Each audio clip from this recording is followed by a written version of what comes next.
Hey guys, tonight we're diving into a part of history that's, well, a little steamy and a lot disturbing. We're peeling back the lacy, soot-streaked curtain on the strange link between sex and witchcraft in medieval Europe. A time when just being a little too attractive or a little too independent might have gotten you accused of consorting with Satan. Yeah, you probably won't survive this. So before you get comfortable, take a moment to like the video and subscribe, but only if you genuinely enjoy what I do here. Also, tell me where you're watching from and at what time it is. I love knowing who's lying in bed across the world, half awake and hearing this madness through sleepy ears. Now, dim the lights. Maybe turn on a fan for that soft background hum, and let's ease into tonight's journey together. You're standing in a dim, candlelit room. It smells like smoke, rosemary and sweat. Outside, a harsh wind howls across the cobblestone streets, rattling wooden shutters as the townsfolk whisper behind closed doors. You hear footsteps echoing across the cold chapel floor as a priest raises his voice to deliver a sermon, not of love or grace, but of fear. The devil, he warns, walks among you. And more terrifying still, she might be your neighbour, or the girl you kissed last summer in the orchard. Maybe she sold you herbs for your cough or wore her hair loose in public. Lust, he says, is a devil's trick. And women? Well, they're his favourite tools. Welcome to late medieval Europe, where sexuality and witchcraft are tangled in a grim dance, and everyone's got their eye on the most dangerous people in town, women who don't behave. Here's the thing, Europe wasn't always like this. Back in the day, before Christianity became the continent's spiritual megachurch, sex and fertility had sacred connotations. Ancient traditions honoured goddesses of love, healing, and yes, even erotic pleasure. But once the church took over the narrative, things got a lot stricter. Suddenly, sexuality wasn't divine anymore. It was dangerous, dirty, a threat to your eternal soul. And that threat, it had a face, a female one. The medieval image of a witch wasn't always just an old crone with a wart and a broomstick. Early on, especially around the 15th century when the witch hunts kicked into high gear, witches were often imagined as dangerously beautiful, seductive, mysterious, women who knew things, like how to make men fall in love, or how to cure a fever, or how to have an orgasm, which, let's be honest, was probably already suspicious in a time when women weren't even supposed to enjoy sex. What makes this even weirder is that the most lurid, explicit descriptions of witches and their sexual habits came not from rumours among the townspeople, but from the people in charge, monks, bishops and theologians. They were the ones writing the manuals, preaching the sermons, and, oddly enough, spending an awful lot of time imagining just how exactly a witch might seduce a man or have intimate relations with the devil himself. Like, in detail. Pages and pages of it. One infamous text, which we'll get into more later, lovingly outlines how witches supposedly kissed the devil's behind, participated in orgies, and cast spells using bodily fluids. It's so graphic you almost forget these guys were supposed to be celibate. But the deeper truth is this. Much of the witch craze wasn't about magic, it was about sex, specifically controlling it. And even more specifically, controlling women who had any power over it. Imagine you're a woman in this world. You're not allowed to speak up in church. You can't vote. You don't get to choose your husband, your body. It belongs to God, your father, or your husband. And if you step out of line, too bold, too educated, too sensual, too old to bear children, too young and unmarried, too widowed and wealthy, then suddenly your neighbours start looking at you sideways. She has a cat, she bathes too often, she dances in the woods, she must be up to something. That's where the paranoia starts to bubble. Women, especially those outside traditional roles, became the target of collective fear. And since sin was seen as a slippery slope that started with desire, any woman associated with that desire, whether as a temptress, midwife or healer, could be cast as a witch. Historical records from the period show us that these fears weren't just abstract. There were real cases where women were accused specifically because of sexual behaviour, or even just being desired. There's the story of Elsa Young, the first person executed for witchcraft in colonial America, whose only crime might have been looking a little too good for her age. Or consider that some confessions, often extracted through torture, described witches having sex with demons who appeared as black men, or being forced into perverse rituals involving unnatural acts. The irony, of course, is that the people interrogating these women were the ones inventing the scenarios to begin with. But the scariest part of all this isn't just the accusations, it's the way sex became evidence. Did your cow stop giving milk after you turned down a man's advances? Which? Did someone have a wet dream and blame you for it? Which? Did your ex-husband's new wife fall ill after he left you? Definitely which. Desire, especially male desire, was dangerous, but rather than blaming men for feeling it, society chose to blame the women who inspired it. Here's a quirky little historical tidbit to really drive that point home. In some towns, it was believed that a woman could curse a man simply by looking at him lustfully, or worse, by causing him to have an erection without touching him. That's right, your natural hormonal response was apparently evidence of black magic. That's a heck of a defence, isn't it? It wasn't me, Your Honour. Her eyes did it. Of course, not everyone bought into this logic. There were sceptics, even in the church. Some scholars argued that belief in witches was itself a form of heresy. Others pointed out that most confessions were made under torture and should be dismissed.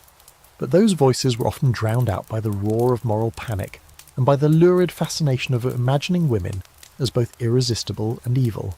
So tonight we begin our journey not with a bubbling cauldron or a pointed hat, but with a whisper in the dark, a look, a touch, a rumour, and suddenly a woman goes from being a lover to a witch.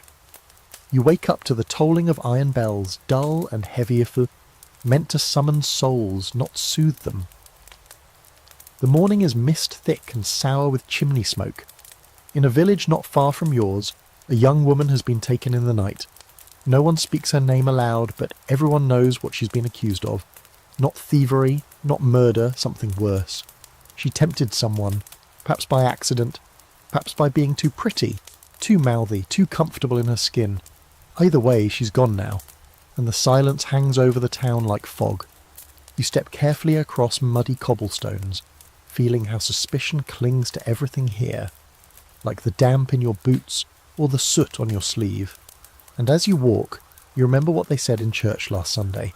Chastity is not just a virtue, it's a shield against evil. It keeps the devil out. But if you drop it, if you stumble, slip, sin, he doesn't just find you, he enters you, through your mind, your mouth, your body, and suddenly it's not just your soul at risk, it's the whole town. This belief wasn't a fringe opinion. In medieval Europe, the Christian church had become the most powerful institution in existence, dictating laws, morality, even your bedtime stories. And sexuality? That was their favourite target. The human body, especially the female one, was seen as a site of temptation, a battlefield where virtue and vice duked it out like cage fighters in a candlelit cell. And guess what? Vice always had better outfits. The church taught that sex, even in marriage, was at best a regrettable necessity. Something you had to do to make babies, not to feel good. Desire itself was viewed as fallen, broken, a consequence of original sin. And who caused original sin? According to every sermon carved into memory, it was Eve, the first woman, the first to be tricked, the first to tempt. Her legacy wasn't just one of disobedience, it was seduction, and that seed of blame was passed down generation by generation, like an unwanted birthmark. So when the church looked out across its flocks and saw women, it didn't just see souls in need of saving, it saw potential traitors, vessels of temptation. And so it built an entire moral infrastructure to keep them in check. Rules about hair, clothing, silence, speech, marriage, obedience. But the more it tried to tighten control, the more it revealed how obsessed it was. Lust, ironically, was the sin they couldn't stop thinking about. There's something almost theatrical about it. Imagine a world where priests stand before you in ornately embroidered robes, faces pale with incense smoke, warning you of the dangers of lust, while behind closed doors they're poring over books that describe in vivid detail how witches summon demons with sex rites, how they use erotic charms, how they ride broomsticks naked under the moon. It's like a 15th century fan fiction circle, only it ends with a bonfire instead of a Tumblr post. The contradiction is almost funny until you realise the stakes. Because all this sexual suspicion wasn't abstract, it turned real, fast. Women were watched, judged, and sometimes executed not for casting spells but for violating sexual norms. A midwife who knew how to end a pregnancy might be accused of witchcraft. A widow who inherited her husband's land and didn't remarry? Suspicious? A woman who refused marriage altogether and lived alone? Definitely suspect. You start to feel it in your bones, the way the world shrinks when every glance or every gesture or every inch of visible skin might be read as an invitation or an accusation. And there's nowhere to go for safety, not even the cloistered walls of a convent. That's where it gets even darker. Because the church, while it preached celibacy and purity, also used those standards as surveillance tools. Nuns, often forced into vows by their families, weren't just devout. They were prisoners of an image. If a nun expressed passion, if she sang too sweetly, or if her cheeks flushed during prayer, it might be seen as evidence of spiritual failure, or worse, demonic influence.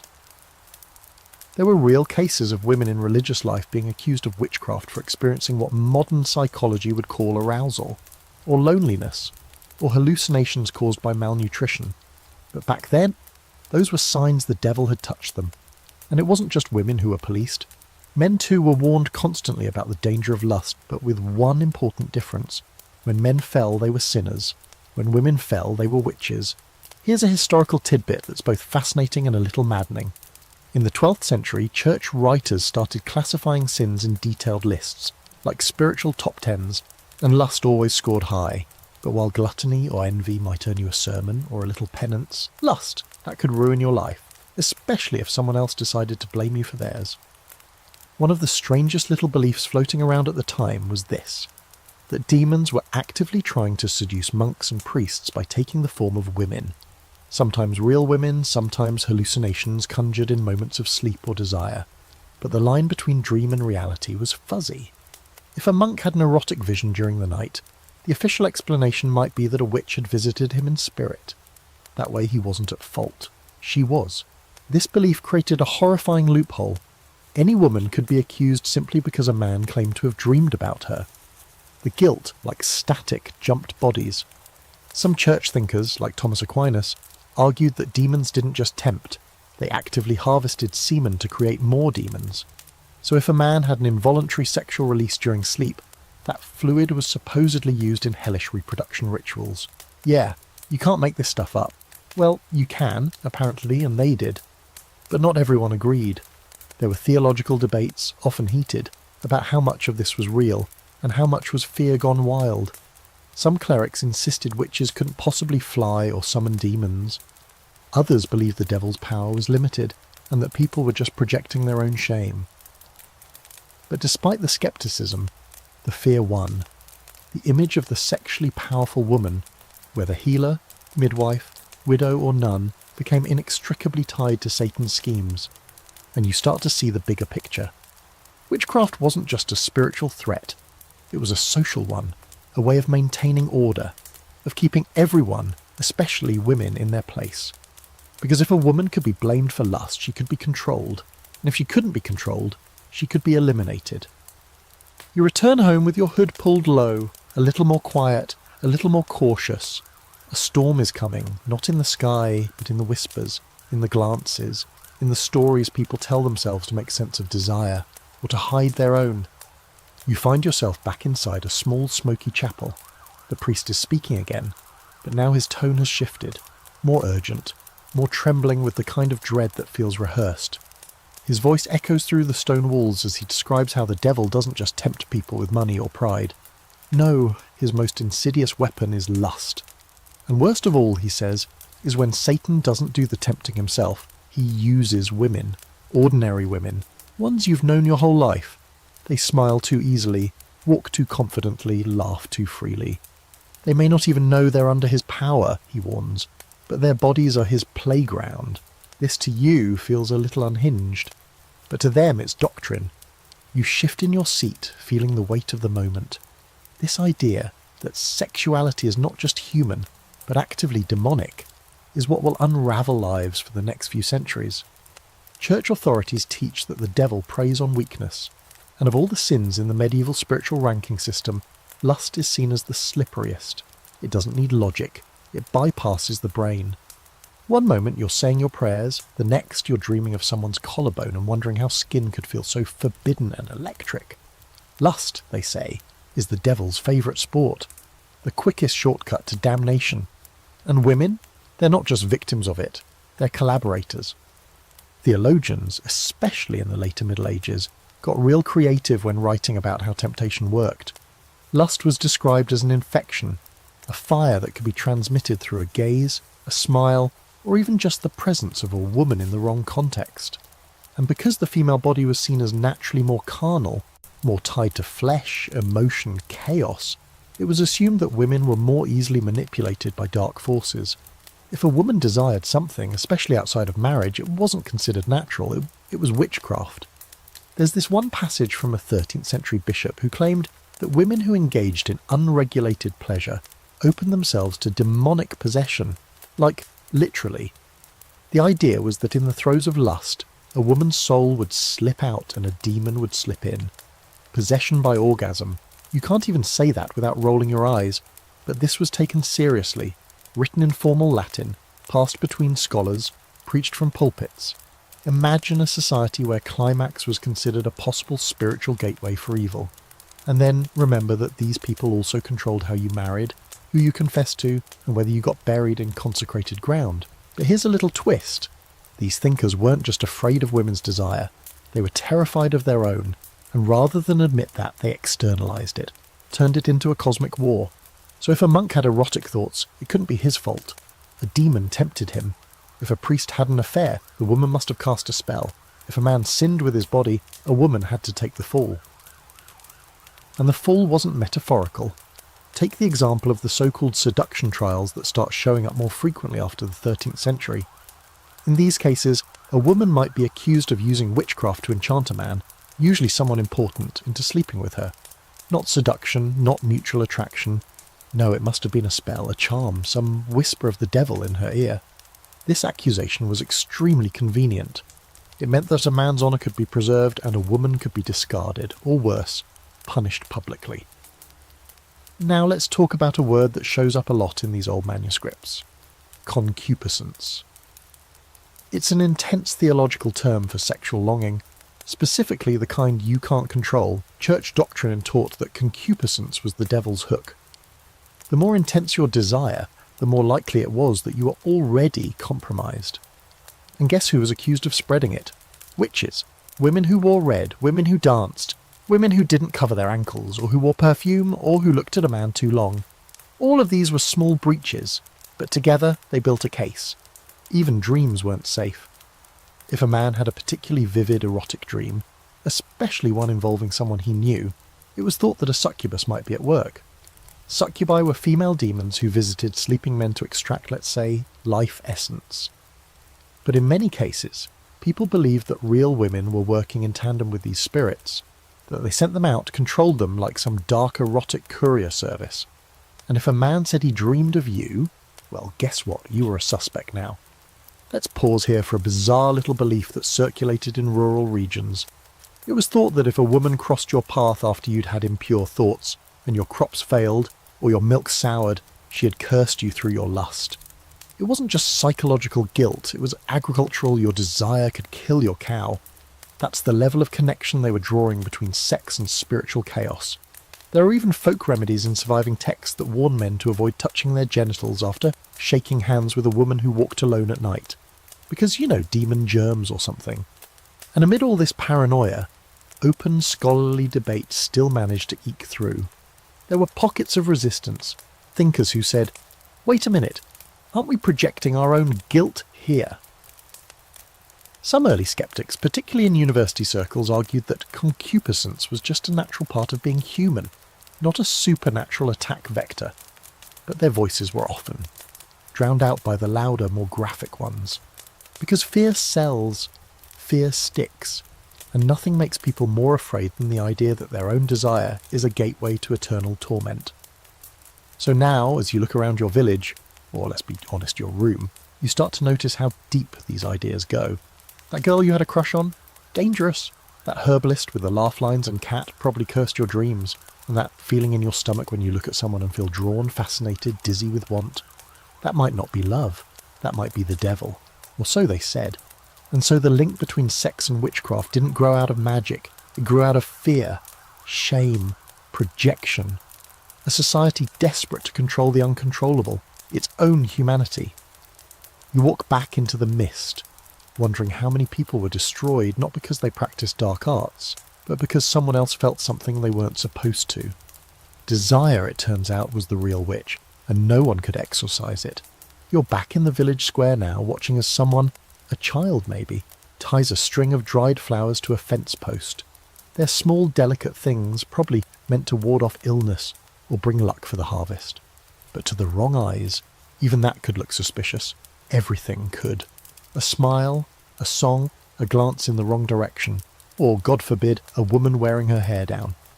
You hear the local priest again, his voice rattling down from the pulpit like a kettle drum. He's talking about vanity now. The devil delights in loosened hair, he says. It is a sign of rebellion, of unbridled lust. He says it like it's common knowledge, like everyone knows that women who don't tie back their hair are basically waving a flag for Satan. And here's the thing, in medieval Europe hair was no small matter. It was a loaded symbol, especially women's hair. Bound hair meant modesty, submission, control. Letting it down? That was wildness, sensuality, danger. In religious art, saints always had their hair tucked beneath veils or tightly braided. Always neat, always covered. But Eve, Delilah, Jezebel, their hair flowed in long golden rivers or tangled knots, and that wasn't just artistic choice, it was moral messaging. Let's walk into a scriptorium for a moment, a quiet sunlit room where monks are copying texts by hand. In one corner, a friar is illustrating a page of Genesis. You peek over his shoulder and see Eve being expelled from Eden, her hair flying loose behind her like a banner of disgrace. That's how they framed it.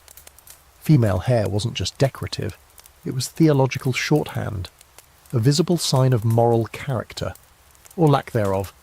And this is where things get tricky, because hair, unlike other features, grows. It's natural, personal, always changing. You can't stop it from coming back. So controlling hair became a daily ritual of moral discipline, and the more sensual the culture imagined it to be, the more dangerous it became. There's a quirky folk belief from Germany around the 14th century. It was said that if a woman brushed her hair after dark, she was inviting spirits into the house. Not just any spirits either, lustful ones. Demons who would ride the strands down from heaven and slip through the window to seduce her. Now that's some supernatural conditioner. It's both absurd and telling. The brush, the strands, the act of grooming, it all becomes a sort of incantation, not because of what it is, but because of what people fear it might mean. Let's step into a town festival for a second. Music, roasted chestnuts, children running around with sticky hands. And over in the centre of the square, a group of women are dancing. Not wildly, not indecently, just dancing. Maybe one lets her braid come loose. Maybe a few strands fall across her cheek as she spins. Someone notices. Someone always notices. A man watches her, feels something stir. Something he wasn't expecting. By nightfall, a whisper's started. She dances too freely. She lets her hair down. She bewitched him. This wasn't limited to the peasants or superstitious country folk. Nobles and clergy bought into it too. There's a court record from a French province where a noblewoman was interrogated not for casting spells, but because she refused to cover her hair in church. She was described as proud and tempting. That was enough to start an inquiry. She wasn't burned, but her reputation never recovered. And then there were the nuns, women who had taken vows of chastity, who lived cloistered lives behind stone walls. You'd think they'd be safe from all this, but even they weren't exempt from hair-based paranoia. In some convents, nuns were required to shave their heads completely, not for hygiene, for humility, for protection, because even the suggestion of femininity, of softness, of the sensuality was considered a spiritual risk. A nun with flowing hair was considered halfway to a succubus, and more than one was accused of ungodly vanity simply for tucking a ribbon behind her ear, or letting a curl peek from under her wimple. There's even a record of a woman being accused of witchcraft because her hair wouldn't stay tied back. She was described as having a mane like a lioness that refused to obey pins or scarves. They said it was unnatural, that no mortal woman could have hair so wild unless it was enchanted. Can you imagine standing trial because you had frizz? All of this, of course, traces back to control. If the church and the law and your neighbours could dictate how you wore your hair, they could dictate how you behaved, how you moved through the world, how you were allowed to feel, and especially how you were allowed to be seen. Visibility was power, and power for women was dangerous. Let's not pretend men were judged the same way. A scruffy monk wasn't considered possessed. A bearded knight didn't lose his social standing because he didn't comb his hair. But a woman, if her appearance drew attention, especially from men, it was her fault, her sin, or worse, her sorcery. That's the cruel paradox. A woman could be punished for looking desirable, but also punished for trying not to. Wear makeup and you're a temptress. Don't and you're a hag. Smile too much? You're leading people on. Don't smile? You're cold or hiding something. But the hair, the hair. That was the real battleground. Because it was always there, always visible, always whispering to the people around you, even if you stayed silent. Scholars today still debate the origins of this obsession. Was it purely religious? Was it a holdover from Roman and pagan customs that venerated hair as sacred and symbolic? Was it just another way to enforce patriarchy with divine backup? Probably all of the above, but no matter the cause, the result was the same. Generations of women lived under suspicion because they couldn't hide the natural beauty of their own heads. You walk past a mirror now, maybe a polished sheet of metal, or still water in a basin, and catch a glimpse of yourself. You imagine what it must have felt like to live under that scrutiny every day, to constantly second-guess whether you should tie your hair back tighter, whether someone might accuse you of seduction just because of the way the wind caught your braid. And maybe you wonder, just for a second, whether you'd be brave enough to leave it loose. Night falls again, and with it comes the kind of silence that makes your skin crawl. Somewhere beyond the walls of your room, an owl hoots once and then goes still. You can hear your own breath. The fire's down to embers now, and in the half-light your imagination starts filling in the gaps. Because this is when it happens, they say, when the real danger begins. Not in daylight, not in the public square. No, it's at night, when the veil between worlds grows thin and something unnatural slips through your window. And if you've ever woken from a dream, flushed, sweaty heart pounding, well, then maybe you've already been visited. Welcome to the twisted world of incubi and succubi, those slippery little figures from medieval folklore who show up just in time to make your sleep very weird. An incubus, if you're unfamiliar, is a male demon that lies atop a sleeping woman and engages in, let's say, inappropriate activities without her consent. His female counterpart, the succubus, does the same to men. But here's the medieval twist.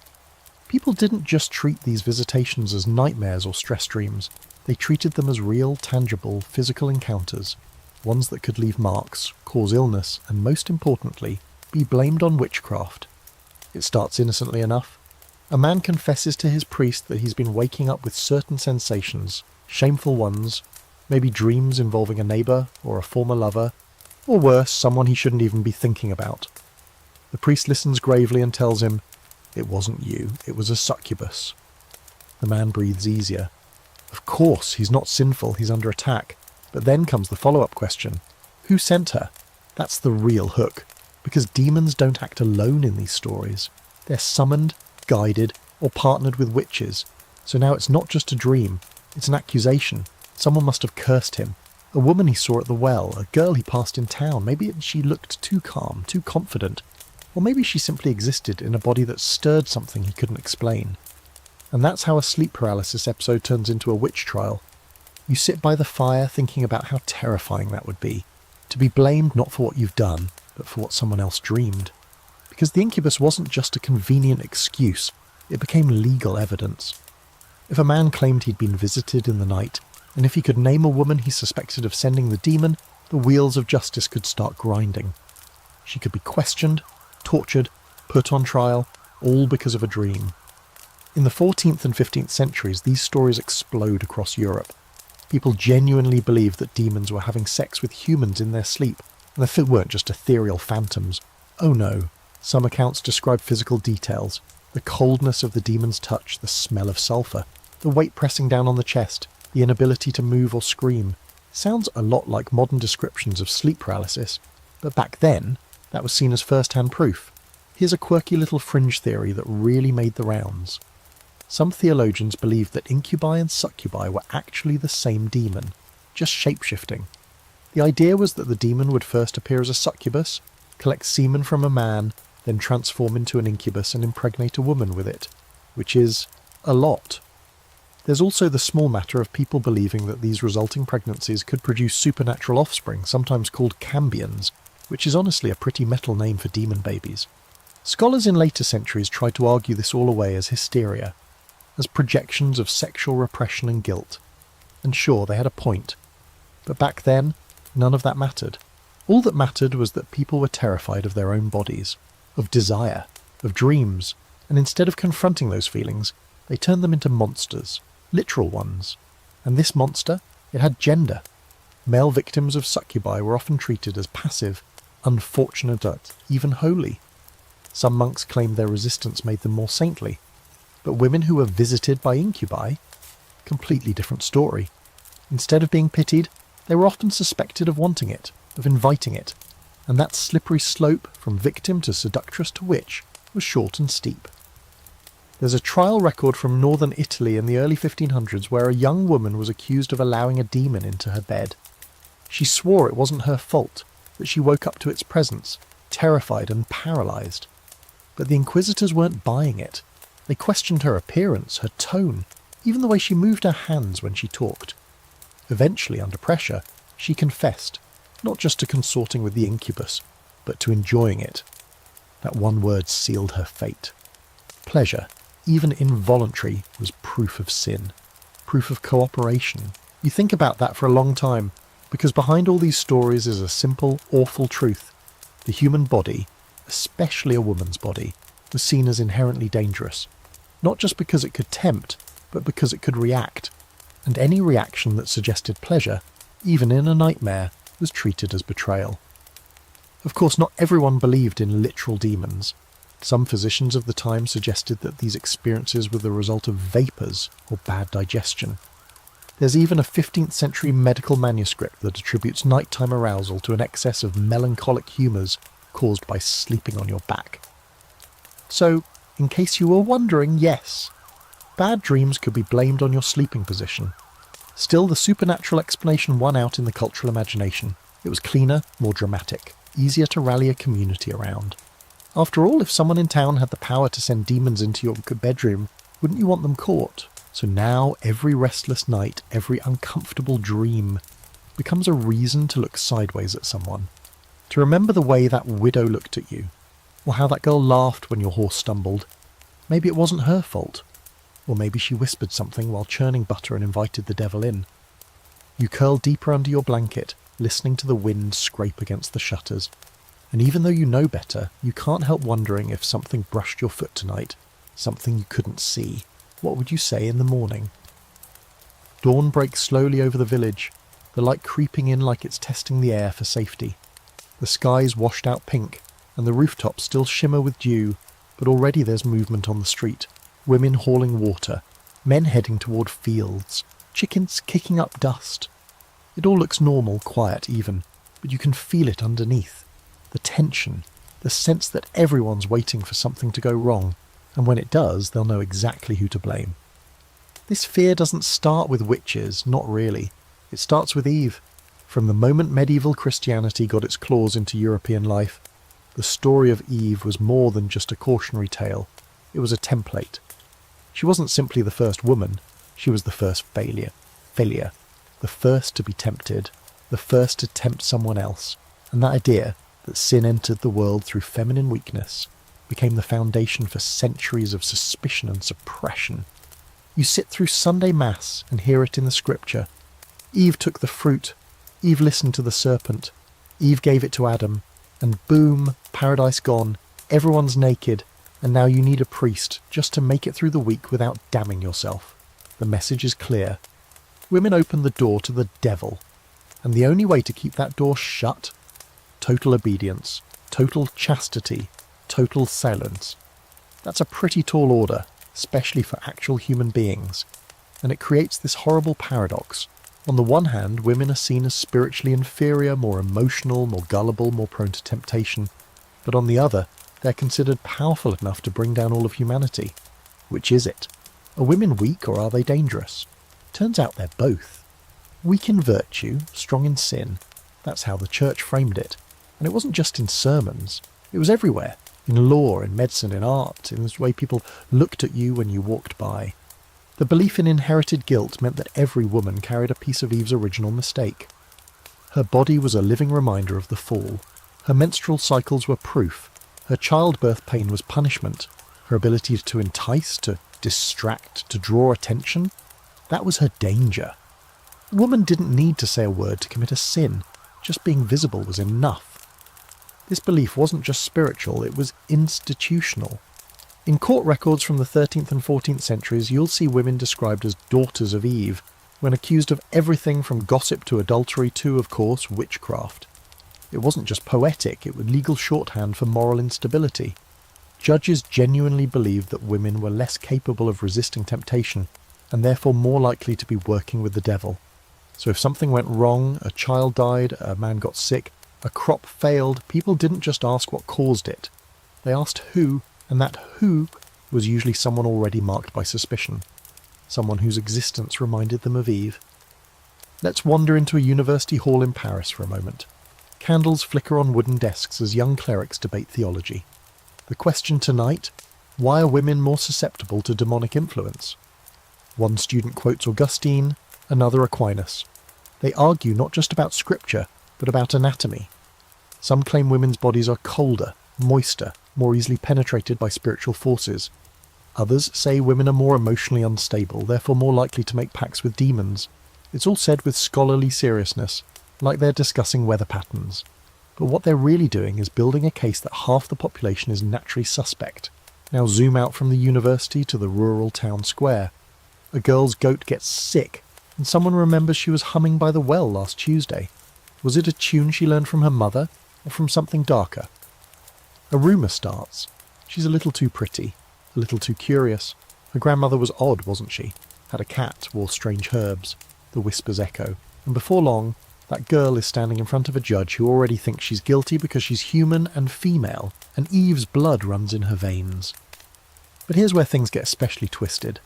The idea of women as inherently sinful wasn't just used to justify persecution, it was used to justify control. If women couldn't be trusted to make moral decisions, then they needed constant oversight, from fathers, brothers, husbands, priests.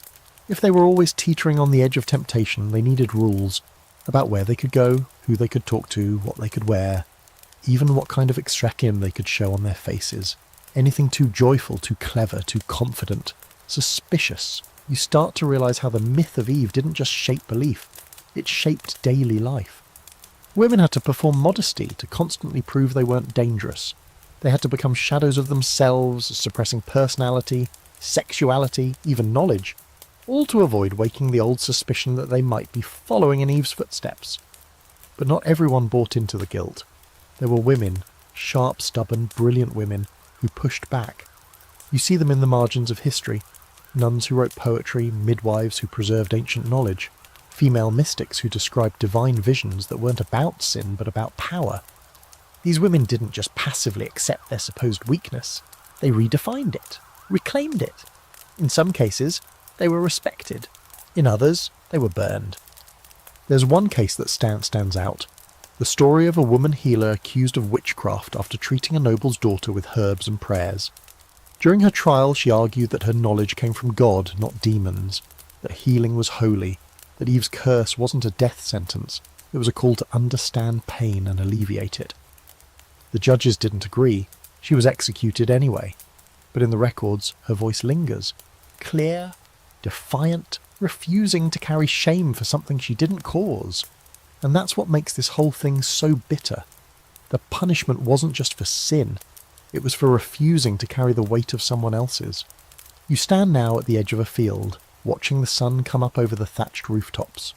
The light feels warm for once, but still you wonder, if Eve had been born in a different time, if her story had been told by someone else, would any of this have happened? Or would we have learned to see temptation not as a curse, but as a choice? Smoke curls from a nearby chimney as you follow a narrow dirt path leading away from the village and into the trees. The forest feels quiet, too quiet, like it's holding its breath, waiting for your foot to break a twig. You're on your way to see someone people don't talk about out loud but still depend on more than they'd admit.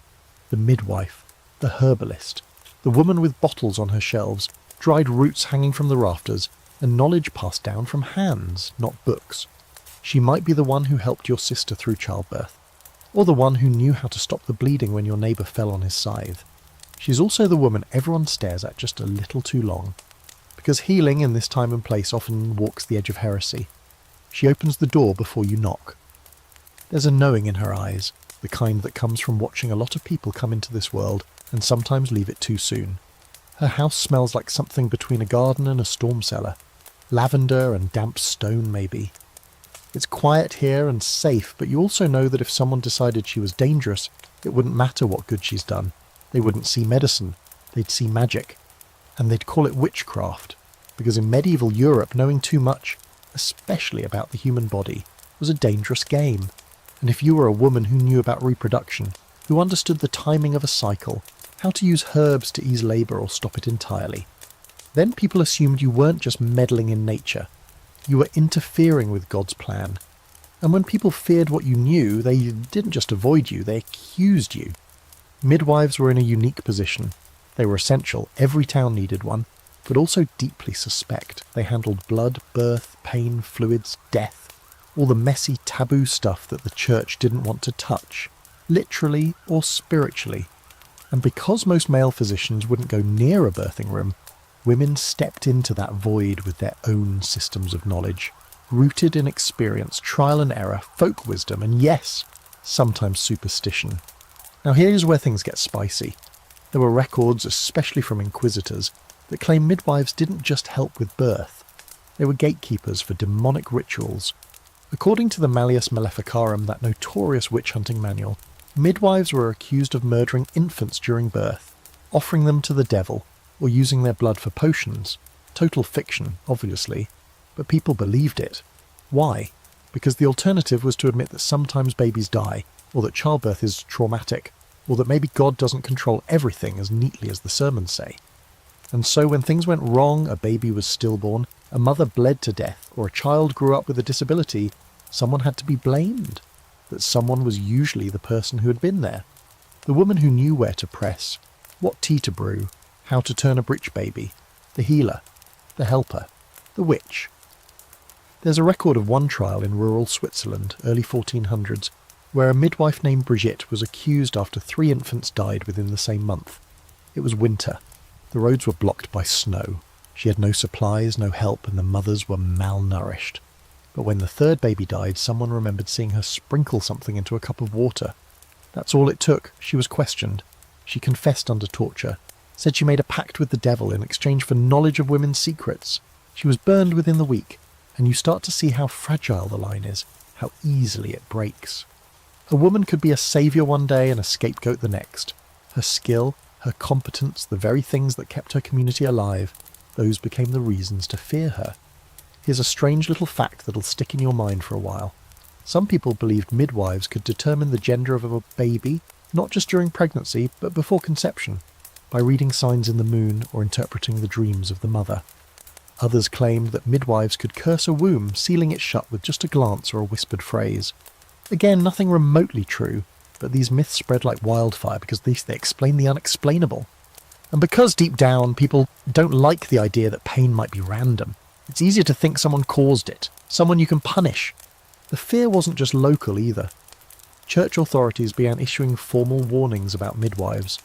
Manuals instructed bishops to watch carefully those women who are present at births, for often their hands are turned not toward God but toward the devil. In some regions, midwives were required to register with the church, to take oaths under threat of excommunication. They had to publicly swear they would not use herbs or charms during labour. They weren't just healers anymore, they were suspects on parole. But what gets lost in all this paranoia is the reality. These women were often the only source of care in a crisis.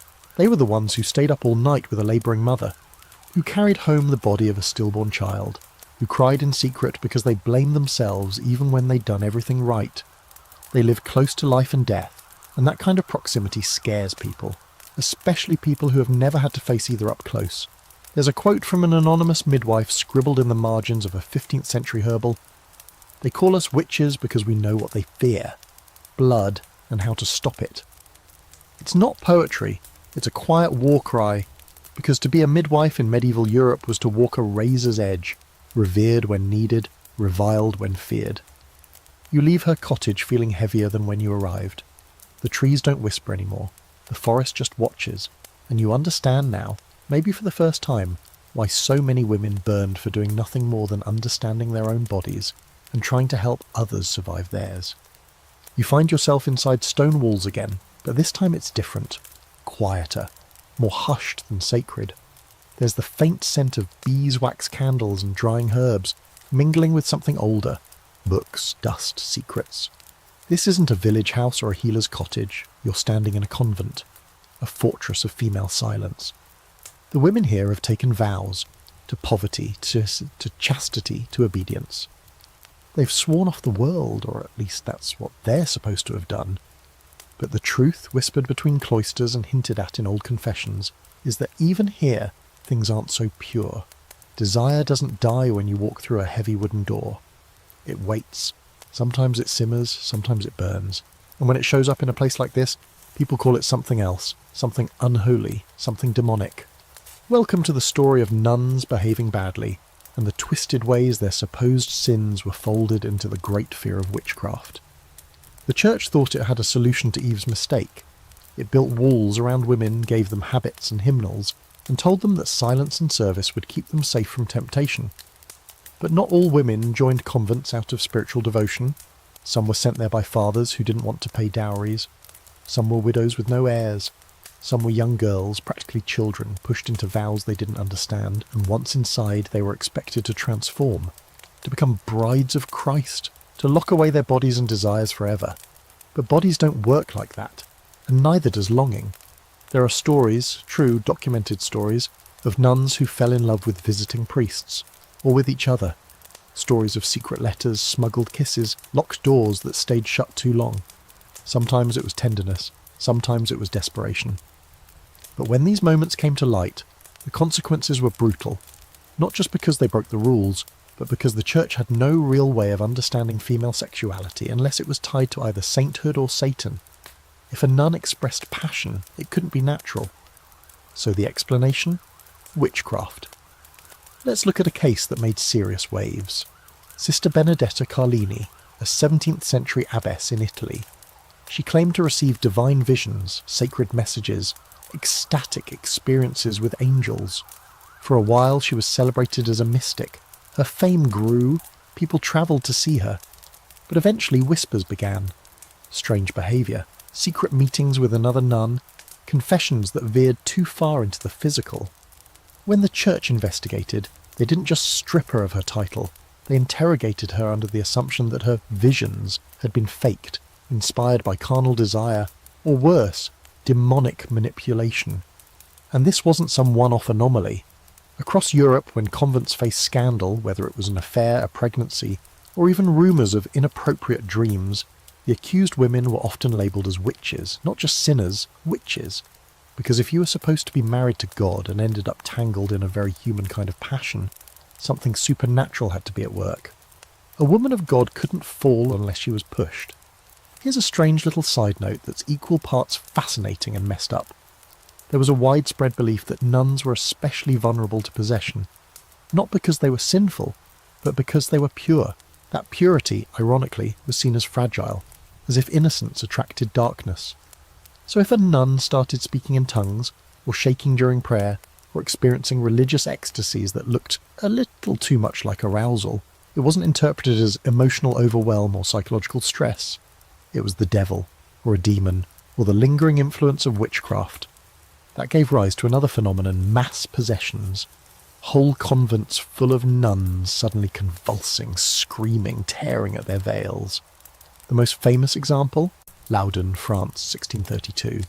The Ursuline nuns there claimed they were being tormented by invisible demons sent by a priest named Urbain Grandier.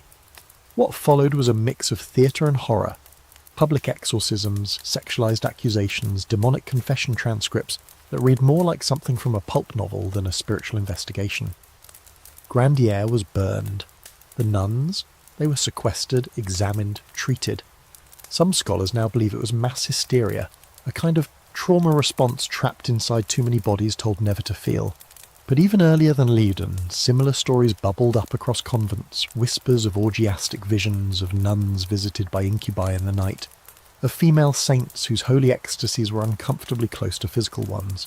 And if a woman's faith was too intense, if she described divine experiences in language too sensual, it made people nervous. Was she touched by God or someone else? And so the church found itself in a double bind. It wanted women to be spiritually pure, but not too ecstatic, obedient, but not passionate, holy, but not powerful, and when none stepped out of line, when their humanity showed through, it wasn't seen as rebellion, it was seen as evidence of witchcraft. You take a seat in the cold stone chapel, listening to the drip of water echoing off the high ceiling. You imagine the silence here at night, the kind that's too deep, too still. You think about a young woman, barely 17, lying awake in her narrow bed, trying to pray away feelings she doesn't understand. She's been told that God will protect her, that saints don't feel what she feels, that holiness means silence, but when the silence gets too loud, when the desire doesn't fade, what's left for her? Sometimes she writes, sometimes she cries, sometimes she breaks, and when she does, the world doesn't ask what she needed, it asks what possessed her. There were scholars back then, men of course, who tried to explain it all away. Hormonal imbalance, melancholia, wandering womb syndrome, which was as ridiculous then as it sounds now, but none of these explanations were as powerful or as dangerous as the belief in demonic influence. That gave the church control, that gave inquisitors a reason to intervene. And so the convent, is meant to be a haven, becomes another kind of prison, one where even your thoughts can betray you, where your dreams might be used as evidence, where your love, any kind of love, becomes a crime. You leave the chapel and walk back into the fading light, carrying a weight that doesn't entirely belong to you. You understand now that even behind high walls and locked gates, a woman's body was never really her own, not in the eyes of a world that saw sin in softness, and when purity became impossible, the only thing left to see was a witch. The road back into town winds through low hills and golden grass, the kind that whispers around your ankles and makes you feel like something is following even when it's just the wind. You reach the village just as the sun dips low, turning everything the colour of old parchment. Ahead, near the church steps, a small crowd has gathered. People are murmuring, some openly gawking, and in the middle of it all you spot a man in a black robe holding a leather-bound book in one hand and a crucifix in the other. He's reading aloud and his voice has that flat, bone-dry tone that says he believes every word, and expects you to as well. He's reading from the Malleus Maleficarum. Just hearing the name makes your stomach tighten. Translated as the Hammer of Witches, this 15th century text is arguably the most infamous witch-hunting manual ever written. It sounds like something metalheads would shout before a concert, but really it's more like a bureaucratic how-to guide for destroying lives. Think of it as part theological screed, part legal instruction manual, and part obsessive sex fantasy masquerading as holy war. And if that sounds unhinged, it is. The book was written in 1486 by two German inquisitors, Heinrich Kramer and Jacob Sprenger. Well, mostly Kramer, with Sprenger's name tacked on later for credibility. Kramer was the kind of guy who saw the devil in everything. Your cow gets sick, your child has a rash, you dreamed about someone with nice calves. Satan's work. But his particular obsession was with women.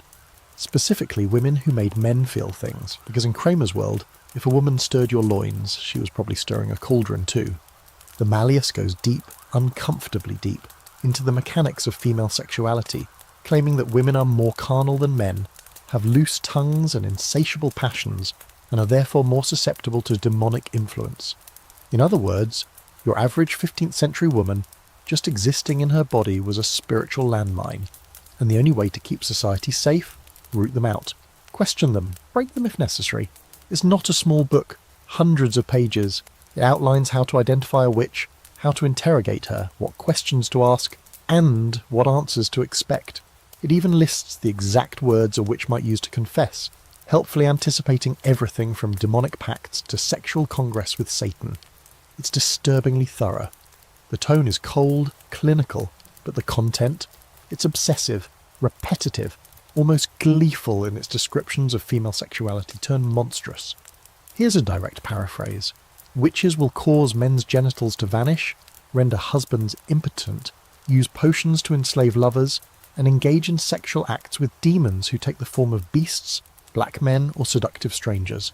It reads less like theology, and more like someone's fever dream journal. You can't help but wonder if Heinrich Kramer wrote this thing with one hand. The most telling part, though, is how the book treats pleasure. It frames female sexual enjoyment not just as sin, but as the fuel that powers witchcraft. A woman who enjoys sex is already halfway to hell, because in this logic, pleasure can't be natural, it has to be stolen, borrowed from the devil. So when a woman expresses desire, the church doesn't ask what she feels, it asks what she's hiding. You sit down on a nearby bench watching the crowd lean in as the priest quotes from the chapter on interrogation. He reads aloud the recommended techniques: binding, sleep deprivation, pressing, water trials, always with a warning not to believe the first answer, because witches lie. They lie instinctively, the book says, just like they sin instinctively. And that means the only truth worth believing is the one dragged out through pain. And here's the chilling part. This book wasn't some dusty scroll forgotten in a monastery. It was a bestseller, reprinted dozens of times across Europe.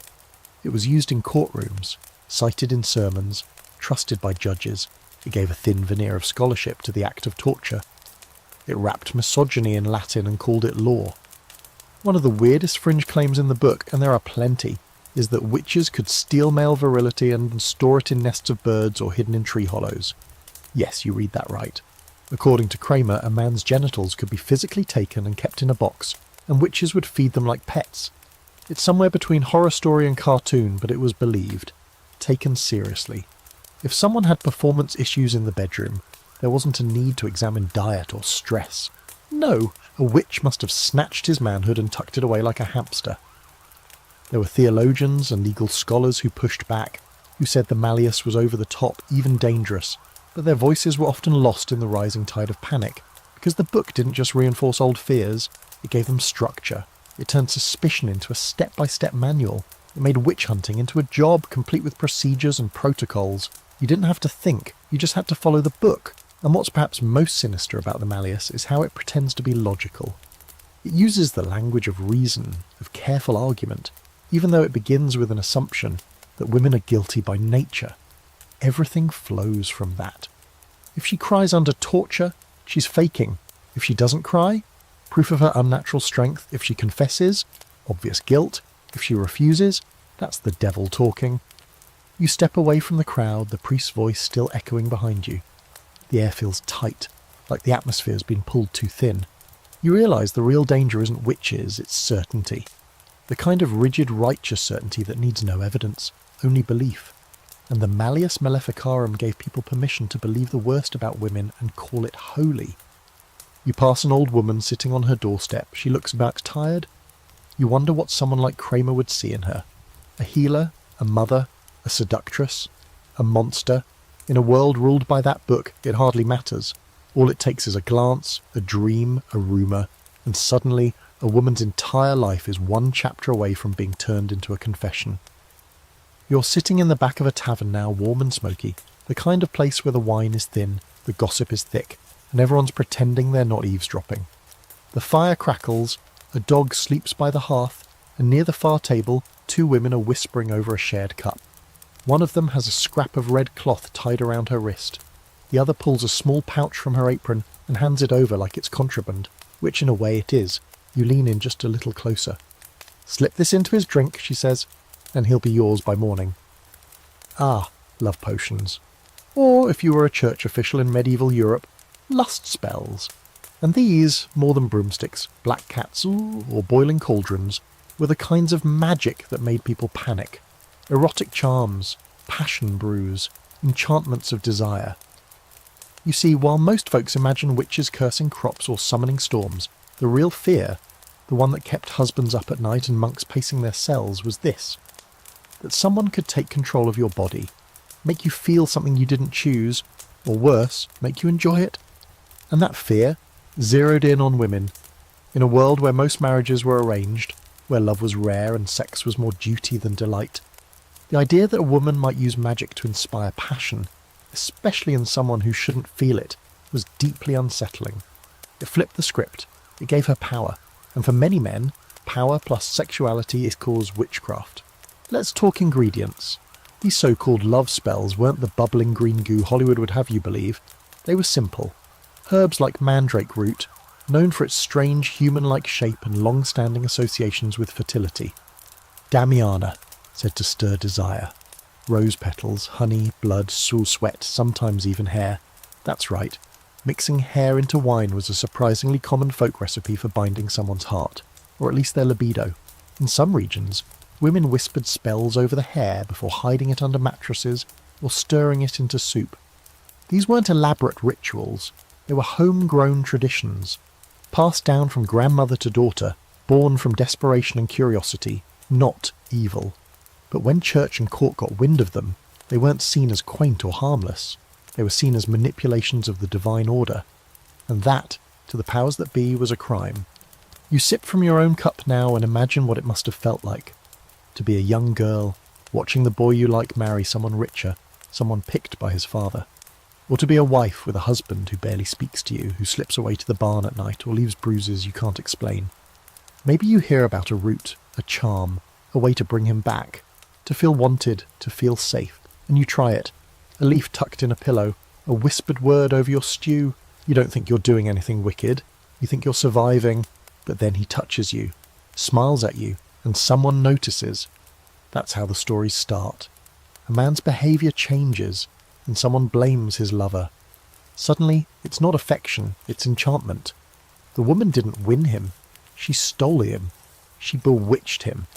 Even worse, he might say it himself, claim he couldn't help it. But he was overpowered by desire. His guilt shifts, sharpens, points away from him and directly at her. And suddenly, she's not just a flirt, she's a witch. There's an infamous case in 15th century Spain where a woman was accused of bewitching a local official into sleeping with her. She confessed under torture to using a love potion made with her own blood, herbs, and a lock of his hair. Whether it ever actually happened or not is beside the point. The idea that such a potion could exist was enough to terrify the court. They burned her for it. Said her charm violated the natural order of things, as if real love never did that on its own. And here's a fun little wrinkle. While women were often accused of casting these spells, men used them too. But when men used love magic, it was framed differently. Less threatening, more like a game or prank, and a lovesick bard reciting a charm was poetic. A woman doing the same? Sinister. Erotic magic was gendered. Men got fantasy, women got fire. Some of these so-called spells were disguised prayers. In older texts, you'll find women writing appeals to saints asking for romantic attention or fertility. But if those prayers rhymed, or if they included non-canonical saints, especially female ones, then they might be labelled heretical. Magic in a dress, basically. Even flowers had associations. A woman caught planting certain herbs in her garden, valerian, mugwort, rue, could be questioned, because those weren't just for healing, they were aphrodisiacal, and the line between garden and grimoire was always razor thin.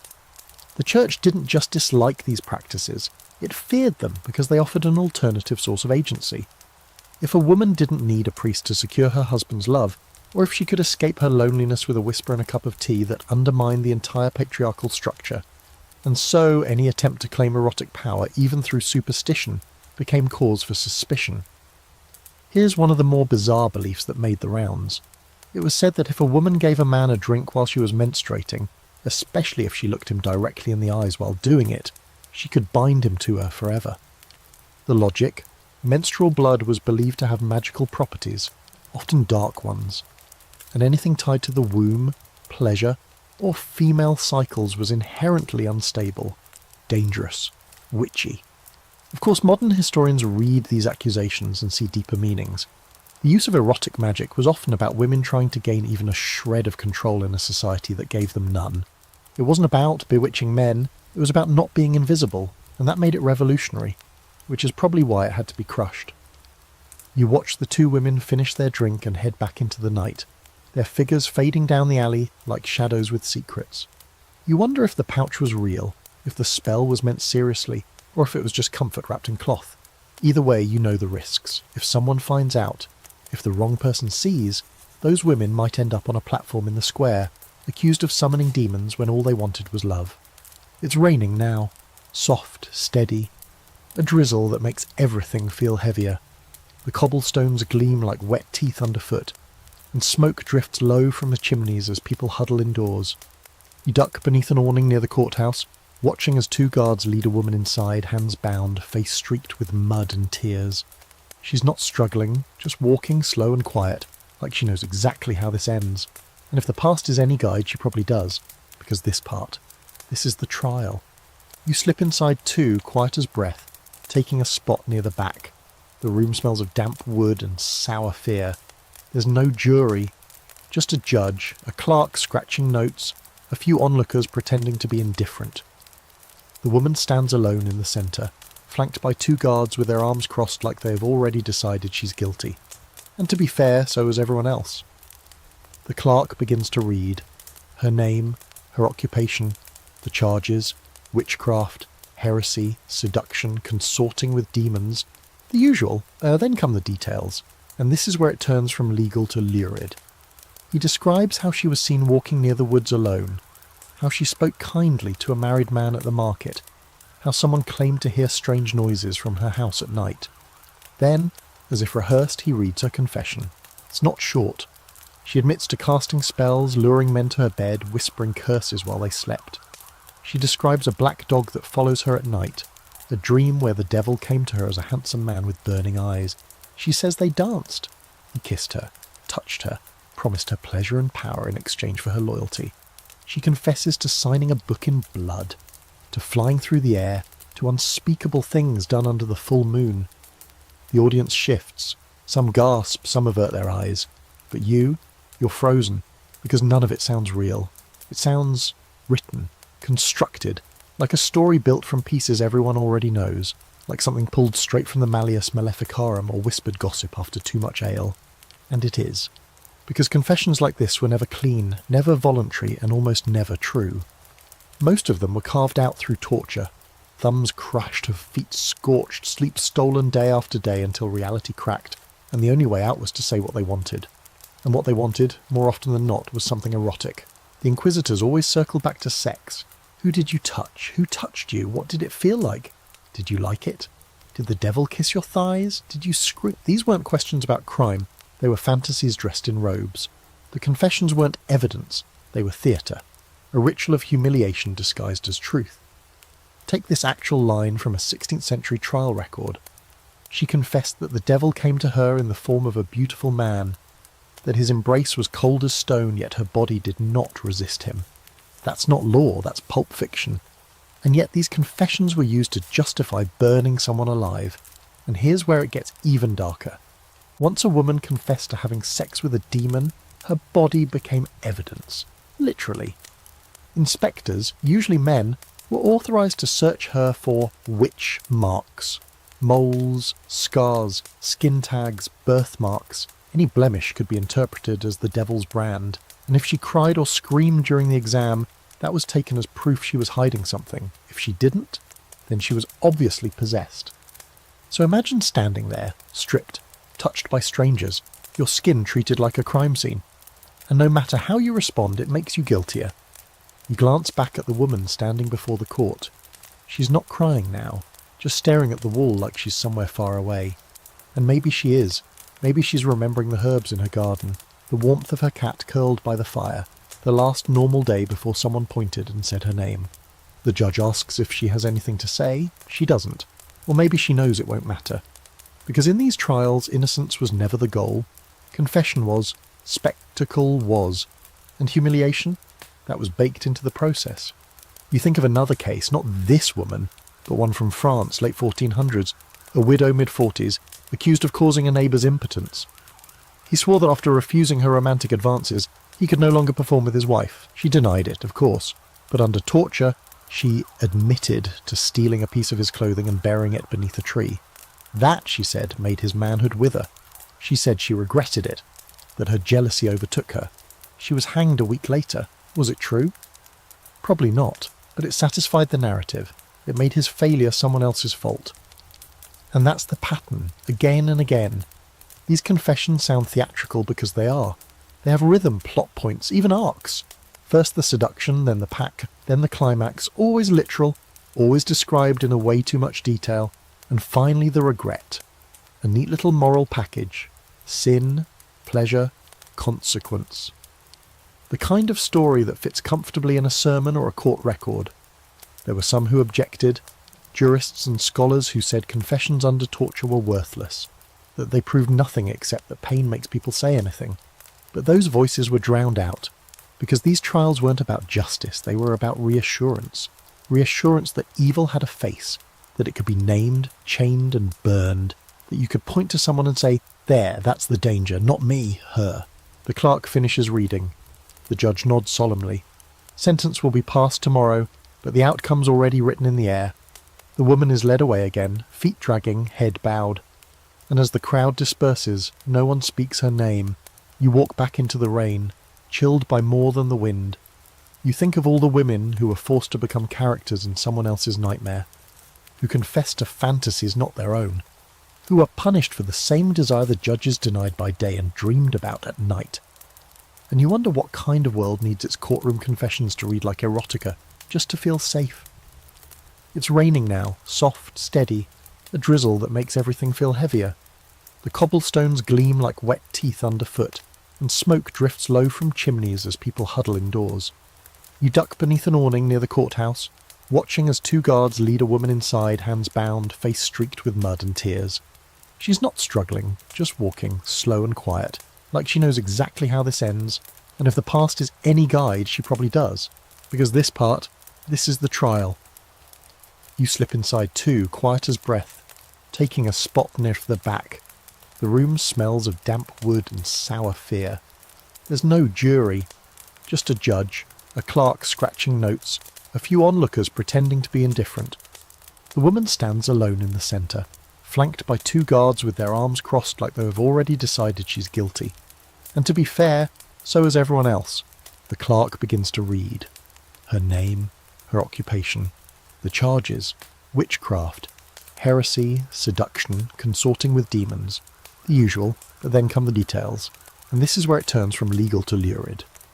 He describes how she was seen walking near the woods alone, how she spoke kindly to a married man at the market, how someone claimed to hear strange noises from her house at night. Then, as if rehearsed, he reads her confession. It's not short. She admits to casting spells, luring men to her bed, whispering curses while they slept. She describes a black dog that follows her at night, a dream where the devil came to her as a handsome man with burning eyes. She says they danced. He kissed her, touched her, promised her pleasure and power in exchange for her loyalty. She confesses to signing a book in blood, to flying through the air, to unspeakable things done under the full moon. The audience shifts. Some gasp, some avert their eyes. But you're frozen, because none of it sounds real. It sounds written, constructed, like a story built from pieces everyone already knows, like something pulled straight from the Malleus Maleficarum or whispered gossip after too much ale. And it is, because confessions like this were never clean, never voluntary, and almost never true. Most of them were carved out through torture, thumbs crushed, feet scorched, sleep stolen day after day until reality cracked, and the only way out was to say what they wanted. And what they wanted, more often than not, was something erotic. The inquisitors always circled back to sex. Who did you touch? Who touched you? What did it feel like? Did you like it? Did the devil kiss your thighs? Did you scream? These weren't questions about crime, they were fantasies dressed in robes. The confessions weren't evidence, they were theatre, a ritual of humiliation disguised as truth. Take this actual line from a 16th century trial record. She confessed that the devil came to her in the form of a beautiful man, that his embrace was cold as stone, yet her body did not resist him. That's not law, that's pulp fiction. And yet these confessions were used to justify burning someone alive. And here's where it gets even darker. Once a woman confessed to having sex with a demon, her body became evidence, literally. Inspectors, usually men, were authorised to search her for witch marks, moles, scars, skin tags, birthmarks. Any blemish could be interpreted as the devil's brand. And if she cried or screamed during the exam, that was taken as proof she was hiding something. If she didn't, then she was obviously possessed. So imagine standing there, stripped, touched by strangers, your skin treated like a crime scene. And no matter how you respond, it makes you guiltier. You glance back at the woman standing before the court. She's not crying now, just staring at the wall like she's somewhere far away. And maybe she is. Maybe she's remembering the herbs in her garden, the warmth of her cat curled by the fire, the last normal day before someone pointed and said her name. The judge asks if she has anything to say. She doesn't. Or maybe she knows it won't matter. Because in these trials, innocence was never the goal. Confession was, spectacle was, and humiliation, that was baked into the process. You think of another case, not this woman, but one from France, late 1400s, a widow, mid-40s, accused of causing a neighbour's impotence. He swore that, after refusing her romantic advances, he could no longer perform with his wife. She denied it, of course, but under torture, she admitted to stealing a piece of his clothing and burying it beneath a tree. That, she said, made his manhood wither. She said she regretted it, that her jealousy overtook her. She was hanged a week later. Was it true? Probably not. But it satisfied the narrative. It made his failure someone else's fault. And that's the pattern, again and again. These confessions sound theatrical because they are. They have rhythm, plot points, even arcs. First the seduction, then the pact, then the climax. Always literal, always described in way too much detail. And finally the regret. A neat little moral package. Sin, pleasure, consequence. The kind of story that fits comfortably in a sermon or a court record. There were some who objected, jurists and scholars who said confessions under torture were worthless, that they proved nothing except that pain makes people say anything. But those voices were drowned out, because these trials weren't about justice, they were about reassurance.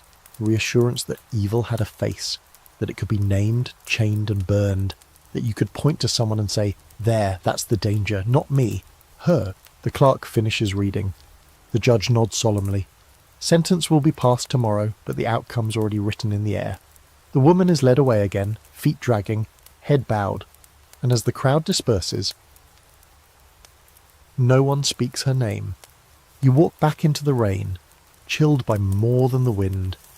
You think of all the women who were forced to become characters in someone else's nightmare, who confessed to fantasies not their own, who were punished for the same desire the judges denied by day and dreamed about at night. And you wonder what kind of world needs its courtroom confessions to read like erotica, just to feel safe. The fire is out now and the night is thick enough to chew. The moon hangs low, bloated and orange, like it's been watching something it can't unsee. You hear laughter, not the cheerful kind, but the kind that prickles the hairs on your neck. There's a group of people moving through the trees, their silhouettes flickering in and out of moonlight. You can't tell if they're real or just some trick of the shadows, but you follow anyway. Something pulls you forward, a drum beat maybe, or the promise of answers. Because tonight, you're going to the Sabbat. That word might sound harmless, like a lazy Saturday or a half-remembered holiday, but in medieval Europe, the Sabbat was the witch hunter's fever dream come to life.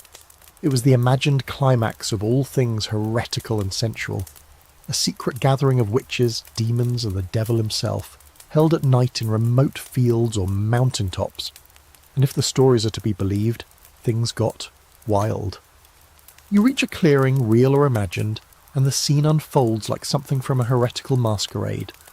Naked bodies, dancing in circles, fires crackling with greenish light, people smeared in ash or painted symbols, writhing, laughing, moaning. The devil, they say, appears in the form of a goat, or a handsome man, or sometimes a beast with no face at all. He receives their loyalty not through contracts, but through kisses, placed not on the hand, but on his unholy parts. Yes, really. That was a common detail. And here's the part that never seems to fade from the records, the orgies. According to inquisitors, the Sabbat wasn't just a political or spiritual rebellion. It was sexual chaos. Total reversal of all Christian morality. Married people cheating, men with men, women with women, clergy members seduced by peasant girls. And at the centre of it all, witches, women mostly, allegedly leading the charge. Now let's get one thing straight. No historian believes the Sabbat was real, not in the way it was described. It was likely a mix of paranoia, distorted folklore and wild imagination. But that didn't stop people from believing in it, or burning people for it. The idea of the Sabbat was appealing because it offered a scapegoat for all the things society feared most. Lust, rebellion, pleasure, freedom. It was like a medieval horror movie blended with softcore porn and a sermon. All the things you weren't supposed to want rolled into one convenient nightmare. And the descriptions, way too detailed to be accidental. Inquisitors and clerics wrote about the Sabbat like frustrated playwrights. Women dancing naked with snakes, children sacrificed between bouts of lovemaking, demons teaching women how to seduce priests. Some even described witches rubbing flying ointments on their inner thighs and mounting broomsticks, Not to sweep floors, but to fly to the nearest dark forest in search of debauchery. Let's unpack that a little. The whole witches fly on broomsticks image has roots in these stories. Some scholars believe it started from the use of certain hallucinogenic plants, belladonna, henbane, mandrake, blended into a salve. When applied to mucous membranes, you know the ones, these substances could cause intense visions, euphoria, and the feeling of flying. So women applying flying ointment may have really experienced something otherworldly, at least internally, but once the Inquisitors heard about it, they turned it into something filthy and blasphemous. Flight became fornication, ecstasy became sin. And remember, these weren't underground pagan orgies. These were accusations, forced confessions, vivid reconstructions written by men trying to prove how far someone had fallen. Most of the accused had no idea what a sabbat even was until someone told them, over and over in a locked room with no windows, what they had done. That's what's so disturbing. The sabbat wasn't something you attended. It was something painted onto you. You think of Maria, a real woman accused in 1627 of travelling by night to a mountain gathering. She confessed to dancing around a fire while devils played pipes and other women moaned in the grass. The Inquisitors asked about the devil's kiss, the music, the wine, the touching. Her answers, doubtless extracted with pain, matched their script perfectly. Almost too perfectly, as if someone had rehearsed it for her. As if she'd finally given them what they wanted, so they'd stop pulling out her fingernails. There's even debate today among scholars. Was the sabbat entirely invented, or was it a distorted echo of older pre-Christian fertility festivals? Some historians suggest the church co-opted and demonized ancient rites. Seasonal dances, moonlit rituals, village celebrations, turning them into devil-worshipping sex cults in their records.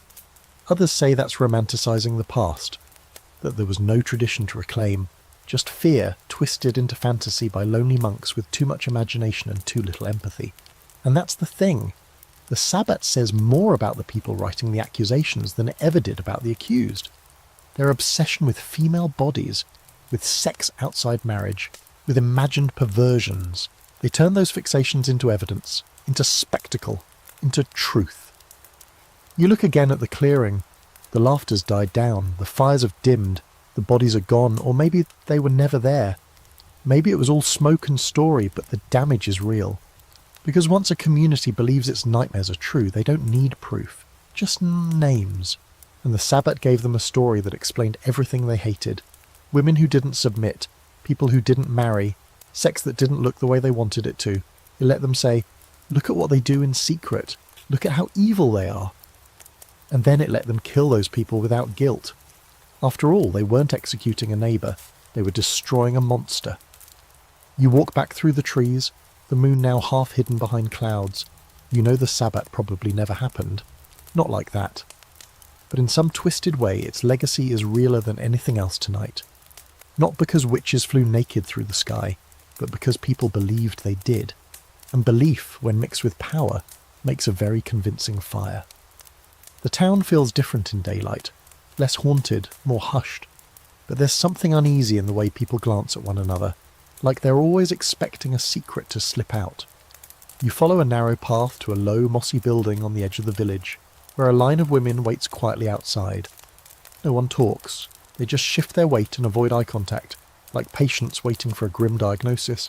You ask someone what they're here for, and she murmurs, "The search," then looks away. Inside, it smells of soap, old sweat, and scorched candle wax. The room is cold, bare, and lit by a single narrow window. A wooden table sits in the centre, covered in a grey sheet. Beside it, a man in a plain robe flips through a ledger, while a woman, older, sour-faced, arms crossed, watches with a grim sort of professionalism. She is the searcher, a midwife usually, or someone trained by one. But today she's not here to deliver babies. She's here to inspect bodies for signs of the devil. You step aside as the next woman is called in. She's young, trembling, eyes darting like a cornered rabbit. She's told to strip. Every layer removed is another nail in the coffin of dignity. The searcher circles her, peering at her skin for blemishes, moles, birthmarks, scars. Anything unusual, anything that might be declared a witch's mark. Here's how this worked back then. It was believed that when someone made a pact with the devil, he would leave a mark on their body, a symbol of ownership. Sometimes it was described as a red or black dot, other times as a hidden nipple or teat from which demons or imps could suck nourishment. Yes, seriously, they genuinely believed witches had secret extra nipples specifically for feeding demonic familiars. The imagination on these guys, honestly. And it wasn't just superstition. These so-called marks were treated as hard evidence in court. If you had one, you were presumed guilty. If the searcher pricked it with a needle, and you didn't bleed or cry out, that was more proof. Never mind that centuries of malnutrition and poor hygiene could leave you with numb spots or nerve damage. Or that a skin tag might be from genetics, not Satan. Rationality had no seat at this table. The woman on the table flinches as the searcher lifts her arm and examines the underside. Finds a freckle, a small mole. She frowns, nods to the scribe, and he writes something down. That's it. That's enough to raise suspicion. And suspicion in this world is the first domino. The cruelty of these searches wasn't just in the invasion of privacy, it was in the way they turned a woman's body into her enemy. Your skin was a traitor. Your flesh held secrets you didn't even know. Imagine growing up with a mole on your thigh, something you've had your whole life, and now it might be the reason you're arrested. It might be the last thing anyone ever looks at before you're sentenced to death. There are recorded cases where entire trials hinged on one blemish. In 1591, in Scotland, a woman named Agnes Sampson was accused of causing a nobleman's illness. Under torture, she confessed to witchcraft, and during her body search a mark was found on the place where no honest woman would show. She was executed, of course, but the language lingers.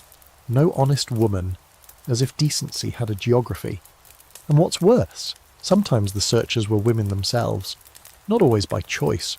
Often they were appointed by male authorities to lend credibility to the process, as if the presence of another woman made it any less humiliating. But the truth is, many of these searchers were just trying to protect themselves, cooperate, or become a suspect. That was the game, and once you were in the game, there was no winning.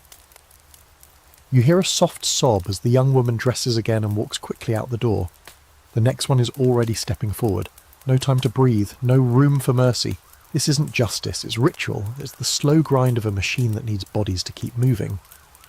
One of the more fringe beliefs about these marks was that they could disappear at will. The devil, it was said, could hide them with magic.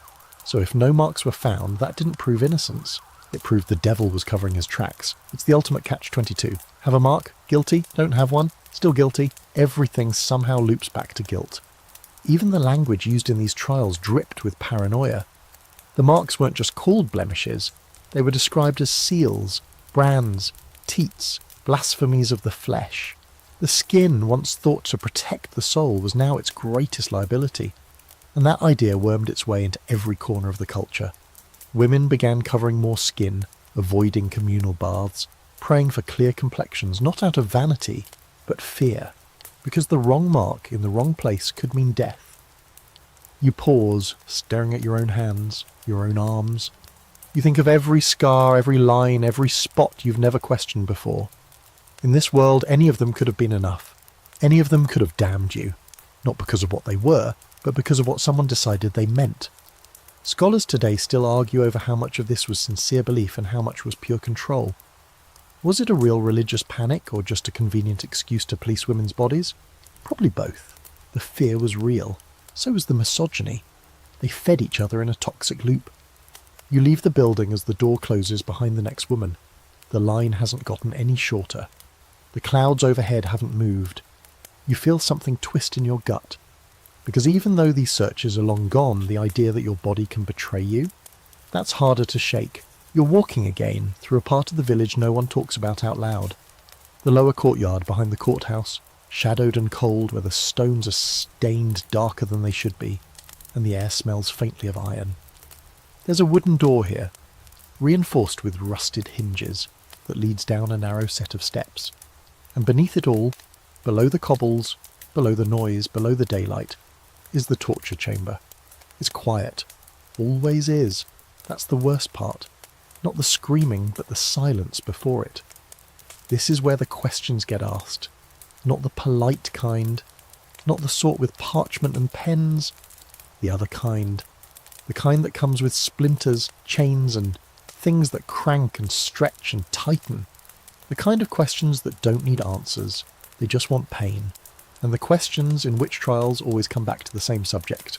Sex. It's not subtle. Once a woman is accused, the interrogation almost always circles around her body. What she's done with it, what she's allowed, what's been done to her. Inquisitors want details. Did she lie with the devil? Did she take pleasure? Did he mark her, enter her, teach her things she couldn't possibly know? They don't just ask, they dig. And when she hesitates or when she screams, they take that as proof. A witch, after all, would resist confession.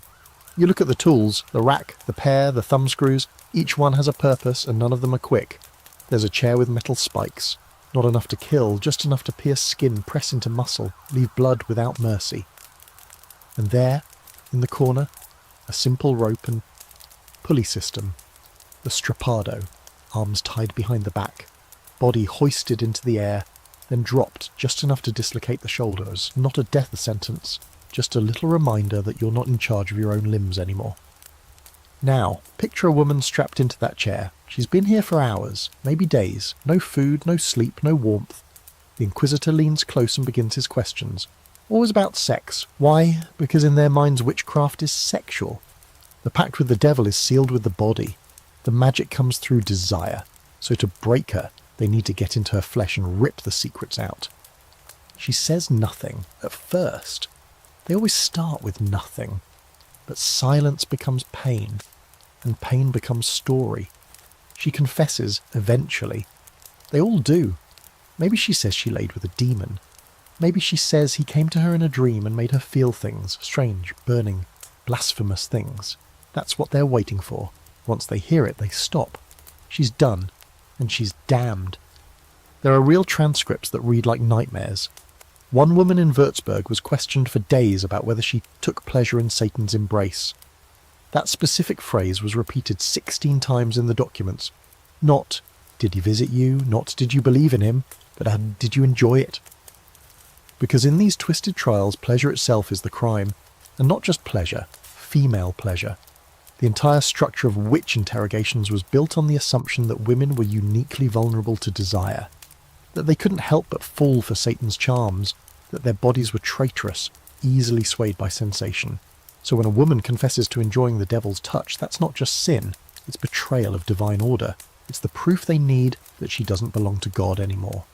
But here's the sickest part.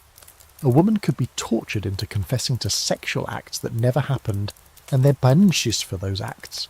In other words, the torture invents the crime, and the crime justifies the torture. It's a closed loop, and there's no way out.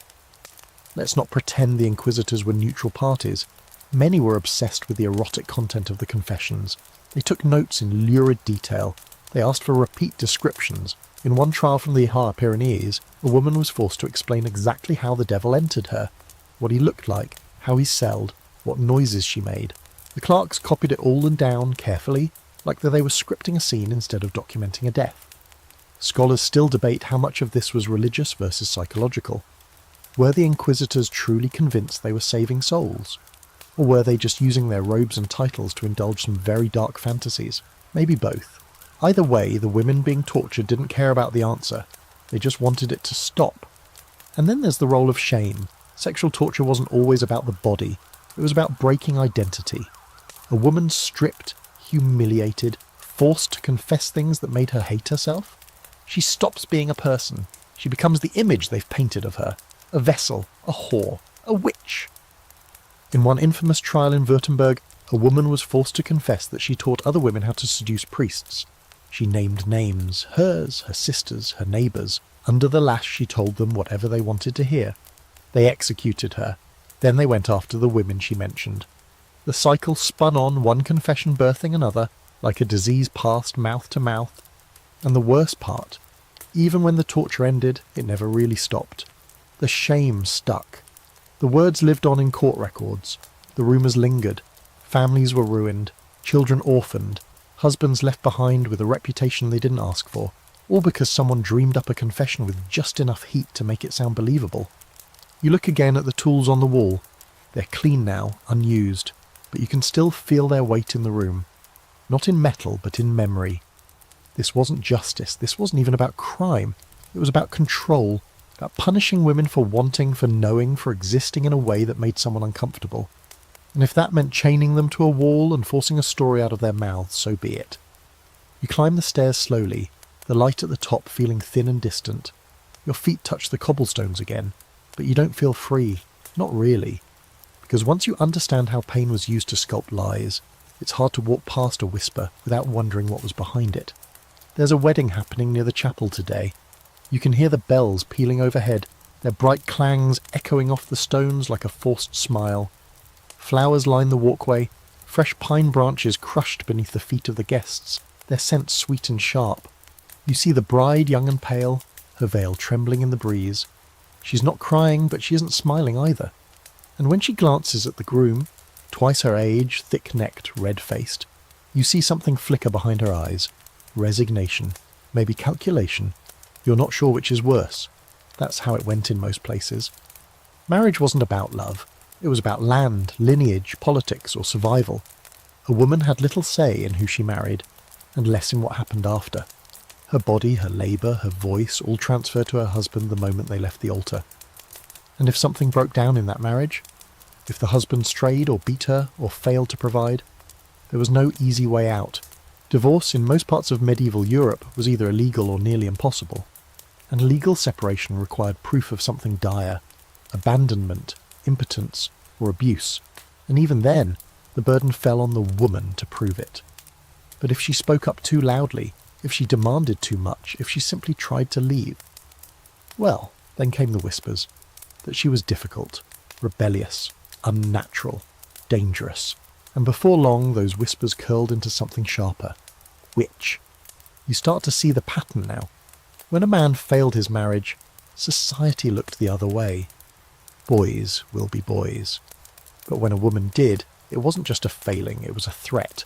A disruption of the social order. So instead of sympathy, she got suspicion. Instead of freedom, she got fire. There are cases, hundreds actually, where women were accused of witchcraft shortly after disputes with their husbands or in-laws. Some tried to leave abusive marriages, some simply outlived their usefulness. A wife who couldn't bear children was a disappointment. A widow who inherited property was a liability, and either could easily become a target. One false rumour, one cold stare, one moment of defiance, and suddenly she's not a wife anymore. She's a witch. Take the case of Anna, a baker's wife in 16th century Nuremberg. Her husband accused her of adultery after he discovered she'd been meeting secretly with another man. Not for a romance, but to hide money, her own dowry, which she feared he'd squander. When he brought her before the town elders, she denied the affair, but the man, terrified of what might happen to his own reputation, claimed she'd bewitched him into complicity. Within a month she was in chains. The trial focused not on her finances, but on her body. What she wore, how she spoke, whether her cooking made men feel strange, whether she walked alone at night. She was executed before year's end. It's an old truth dressed in old clothes. Sometimes it's easier to punish a woman than admit you were wrong about her. Even more disturbing is how the church positioned adultery alongside witchcraft. Both were betrayals, both were framed as moral collapses tied to female lust, and both could result in public penance, or worse, execution, depending on who told the story first. There's a known case in England where a man confessed to cheating on his wife, but claimed he couldn't help himself because she was cold and never looked him in the eyes. A few weeks later, she was accused of placing a spell on him to keep him away. She'd done nothing, but by then it didn't matter. She was already the type. The logic was cruelly convenient. If a man desired someone else, it wasn't his fault. His wife had failed him, or worse, enchanted him into dissatisfaction. And if a woman was unfaithful, she wasn't just immoral, she was unnatural. She'd stepped outside the bounds of expected behaviour, and what waited there was not freedom but fire. Let's talk about the unmarried too, the spinsters, the young women whose dowries never came through, the widows who refused to remarry. These women made people uncomfortable because they didn't fit the mould, they weren't controlled by a husband, and that made them suspect. Independent women were seen as either pathetic or predatory. Either you were a burden, or you were luring men with something unnatural. And that brings us to another terrifying legal twist. Once accused of witchcraft, a woman's marital status often worked against her. If she was married, the court might say she had corrupted her husband, ensnared him, emasculated him, turned him from God.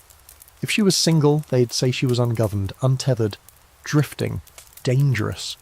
In both cases, her sexuality was considered deviant, either too active or too absent. Either way, guilty. Here's a strange little cultural detail from the Dutch provinces. In some villages, women who were suspected of adultery were forced to walk barefoot through the town square, wearing only a shift while being pelted with spoiled fruit and mud. The community ritualized her humiliation, and even if she was later cleared, that stain stuck. Some of those same women were later accused of witchcraft, because once you've been humiliated publicly, people began to start believing you deserved it. The line between bad wife and witch was so thin you could trip over it in the dark. And sometimes it wasn't even about sex. Sometimes it was about money.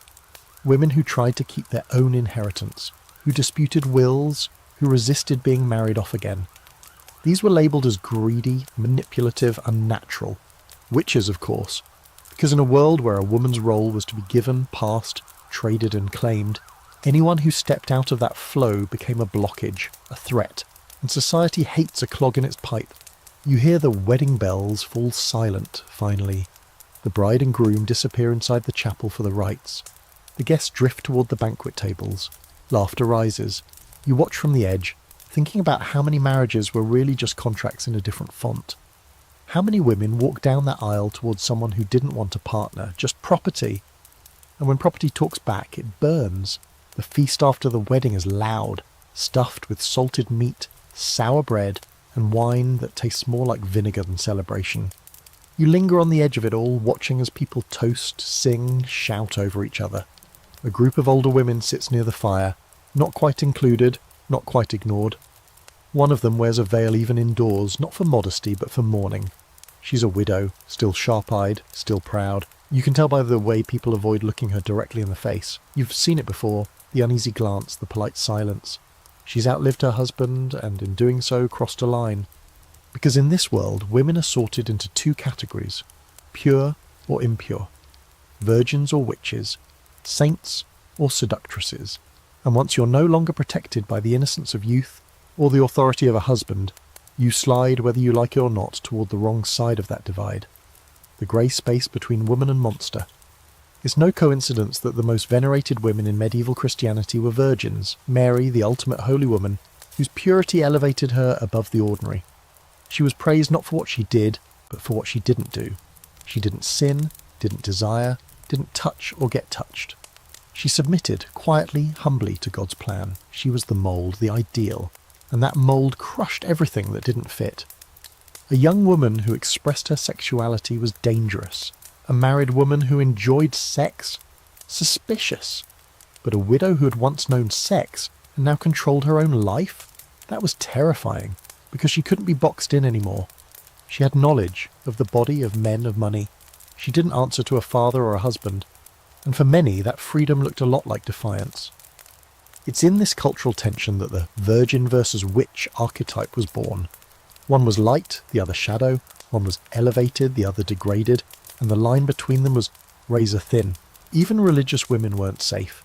Female saints were only accepted if they were sufficiently passive, martyrs who were tortured for their purity, or mystics who denied themselves food and sleep to prove their spiritual devotion.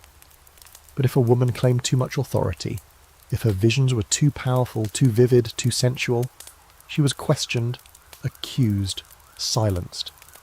Consider St. Hildegard of Bingen, a nun, composer and mystic who wrote detailed accounts of her visions. She walked the line successfully but barely. Her work was accepted because it was tightly wrapped in theology, but many others weren't so lucky. Women who claimed divine insight were often accused of heresy or even witchcraft, especially if their revelations threatened church authority or involved, God forbid, anything bodily. The irony is suffocating. Purity was exalted, yet also impossible. A woman was expected to remain pure in a world that defined her body as impure from birth. Eve's sin, remember? It stuck. So even virgins weren't truly safe. Their virtue could be questioned at any time, especially if they resisted marriage too long or were found alone with the wrong person. All it took was one accusation, one outré rumour, one flash of jealousy from a neighbour, and suddenly the holy woman becomes the hunted one. There's a case from 15th century Austria that tells this tale perfectly. A young girl named Margarita was known for her piety. She fasted, prayed, claimed visions. People came to her for spiritual guidance, but she refused to marry, claimed she was promised to Christ. That was fine at first, novel even. But when a local priest began promoting her visions as divine, and her influence grew, that's when the other priests took notice. Her miracles were reclassified as lies, her trances, possession. Within a year, she was imprisoned. Her final confession, undoubtedly coerced, described dreams of carnal temptation and dancing with devils. She was never officially executed, but she vanished from the record after 1473, which back then basically meant the same thing. The same dynamic played out in art. Medieval paintings almost always portrayed women in extremes, either glowing with innocence or writhing in torment. The Virgin was painted with downcast eyes, her head bowed, hands folded. The witch, by contrast, was often depicted with wild hair, exposed breasts, and serpents coiling around her limbs. Two sides of the same coin. You're either sacred or sexual, never both. Certainly never neither. You walk the edge of the banquet, passing girls with the flushed cheeks and boys stealing glances. You wonder how many of them understand the tightrope they'll have to walk. How many will learn the hard way that virtue isn't a shield, it's a target, that no matter how good they are, they'll still be measured by the wrong things. How long their skirt is, how often they smile, whether they close their legs when they sit, whether their breasts move when they breathe. You pass a merchant talking about his daughter, bragging not about her wit or strength, but about how pure she is. Still untouched, he says, like she's a fruit. You feel something sour in your stomach, because you know that purity isn't really about virtue. It's about control, about ownership, about making sure a woman's body belongs to someone else, God, father, husband, anyone but her, and when she tries to claim it for herself, that's when the trouble starts. Even today, historians argue about the function of this purity-witch binary. Was it deliberate control or cultural reflex? Some suggest it was the church's way of reinforcing obedience. Others say it was simply fear, of female autonomy, of sexuality, of the unknown. But whatever the motive, the result was always the same. Women crushed beneath impossible expectations. If you were too pure, you were suspicious. If you weren't pure enough, you were damned. It was a no-win game. The wedding feast winds down. The bride and groom have disappeared into the house. Somewhere music plays, faint and off-key. You watch the widow with the veil rise and walk away alone, her back straight despite the stares. She is no longer a virgin, no longer a wife. She exists outside the framework now, and because of that she is feared. You follow slowly, quietly, wondering how many women have had to choose between being adored and being accused, between silence and survival, and how many were burned for refusing to play either role. You find yourself in a different part of the village tonight, farther from the chapel bells and the tidy rows of cottages. This street is narrower, less travelled, with shutters that stay closed long past sunrise, and houses that keep too many secrets. Here, people speak more softly, or not at all, because this is where the other outsiders live, the ones who don't marry, don't procreate, don't confess the right things at the right times, the ones whose very existence bends the rules of the world they've been forced to live in. The ones they call deviant, perverse, damned, and in the worst moments, witches. It's easy to forget, buried under centuries of ash and ash-thick theology, that medieval Europe didn't just fear women. It feared anyone who didn't fit the script. That meant healers, widows, heretics, Jews, and yes, queer people, people who loved the wrong gender. People who didn't conform to rigid gender roles. People who felt desire where desire wasn't supposed to go. These people were often lumped into the same category as witches, not because they cast spells, but because they broke the rules of bodies and behaviour. And in a society obsessed with order, that alone was enough. The church considered sodomy a sin so grave it was placed on par with heresy, often higher. And like heresy, it was considered contagious, a rot in the moral fabric, something that could spread if not contained. So when witchcraft trials picked up steam in the 15th and 16th centuries, it's no surprise that accusations of same-sex acts often cropped up in the records, tangled up in the same breathless confessions as demon pacts and night flights. There's a case from southern France, late 1400s, where two women, Elisabetta and Jeanne, were accused of bewitching a married woman. The husband claimed his wife had grown unnaturally fond of Elisabetta, and that she refused to return to their bed. When questioned under threat of torture, the wife admitted to visiting the pair's cottage at night, to speak, to lie with them, to feel warmth and comfort. The interrogators seized on that last part. Warmth, comfort. Clearly she was bewitched. Her pleasure, non-heterosexual and unapproved, was interpreted as enchantment, not autonomy. The women were tried as witches. One confessed under pressure, the other did not survive the questioning. You walk past the house where the women once lived, though it's just a pile of stones now overgrown with moss, but you can still feel something there. Not ghosts exactly, just absence. A story erased because it didn't follow the rules. It wasn't just women. Men who loved other men were also dragged into witchcraft accusations. Not often, but often enough. The accusations weren't always explicit. They were coded, buried under layers of euphemism. Unclean companionship. Disordered brotherhood. Male enchantment. In one German case from the early 1600s, a schoolmaster was accused of both heresy and the unnatural touching of his students. He was later accused of flying through the air at night and consorting with a demon in male form. 2 charges, 1 body, same punishment. But the most insidious thing, most of these people weren't accused only because of their sexuality. It was always part of a larger narrative, a tapestry of suspicion. They were already strange, already isolated. Maybe they dressed differently, maybe they spoke too softly, maybe they didn't participate in feasts or didn't make eye contact, and that was enough. Difference in any form was treated as rot, and rot had to be cut out. You hear a door creak open somewhere behind you, then slam shut. Someone saw you standing there too long. Someone's wondering why you're asking questions. Because this part of history, it isn't just about women being targeted. It's about queerness being criminalised through association, through implication, through silence.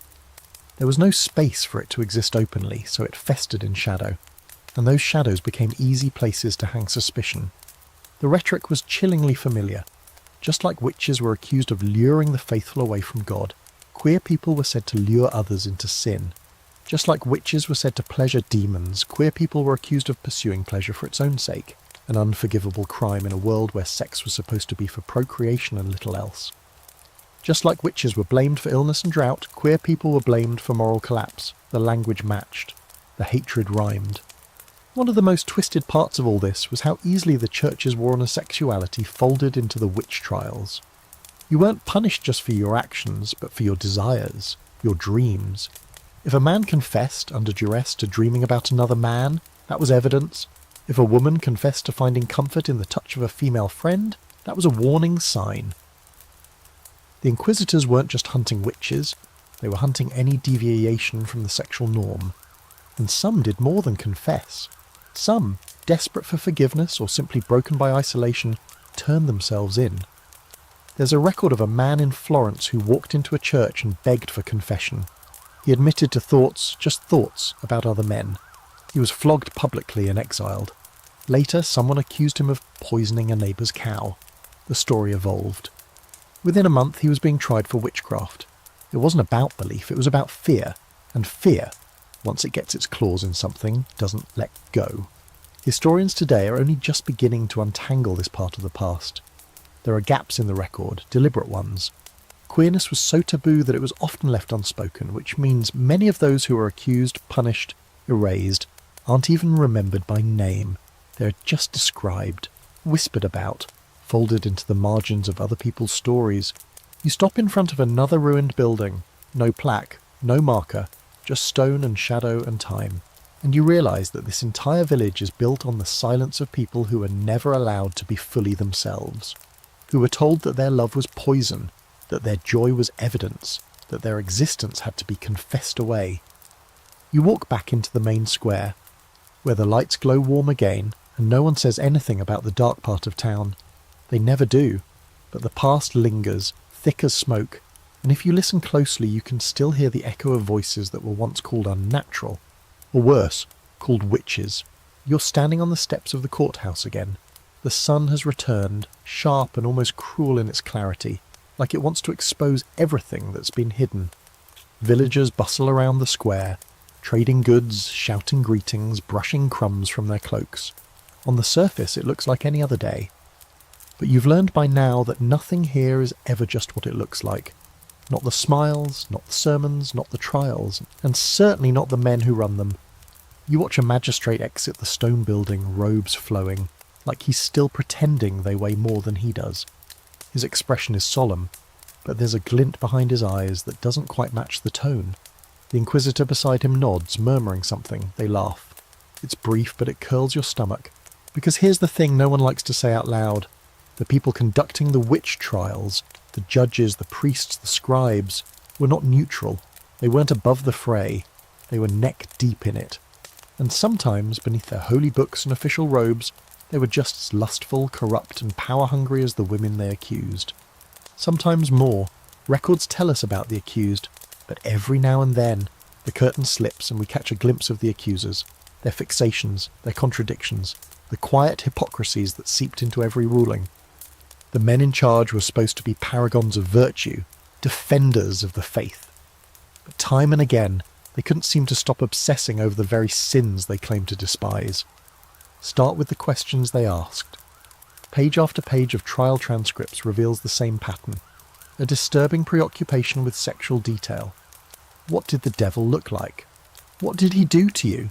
Did you enjoy it? Not just once, repeated, probed, asked again in different wording. These weren't legal inquiries, they were voyeurism under the guise of sanctity. In one particularly infamous case in Trier, Germany, a woman named Margareta was accused after a local friar claimed she had seduced him in his dreams. He described at length her body, the way she appeared to him at night, the sounds she made. He claimed she had bewitched him, causing sinful visions and impure thoughts. But it doesn't take a scholar to see what was really happening. This wasn't evidence of witchcraft, it was projection.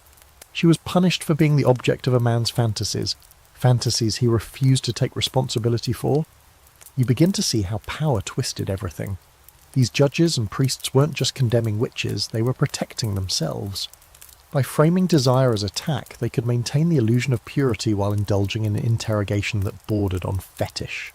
It was a brilliant, horrifying sleight of hand. Make the accused a vessel of sin so you never have to look too closely at your own. And that's not even the worst of it. There are documented cases, many in fact, of inquisitors abusing their power for sex. Women accused of witchcraft were offered leniency in exchange for favours. Guards would visit cells at night. Trials would be delayed or dismissed if the accused were cooperative.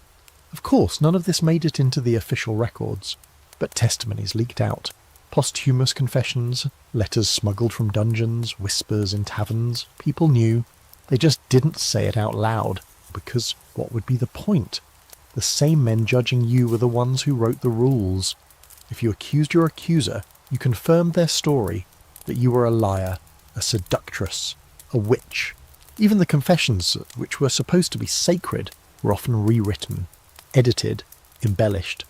There's evidence that scribes added phrases to make the accused sound guiltier, or sexier.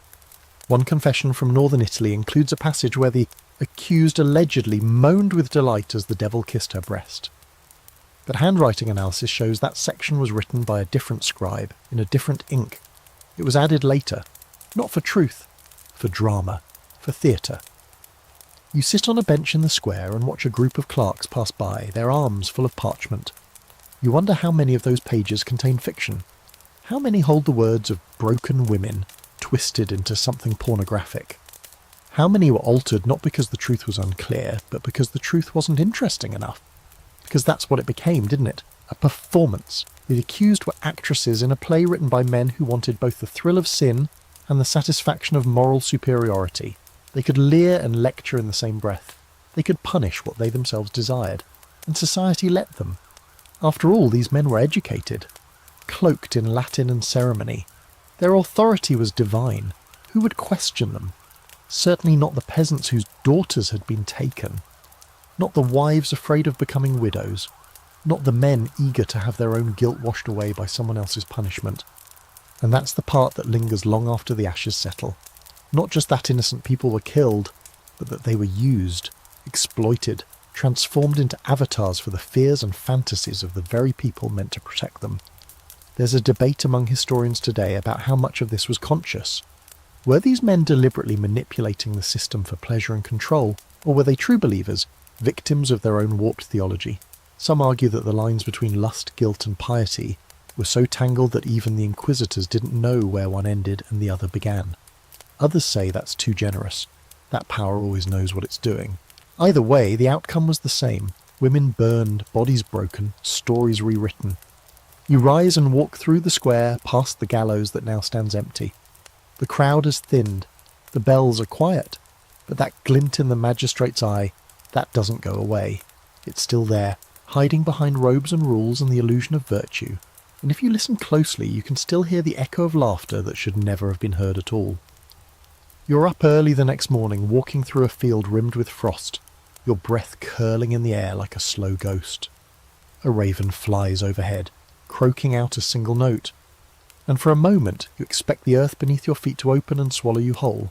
You've seen enough now to know the village's fears weren't about fire or potions or dark pacts. Not really.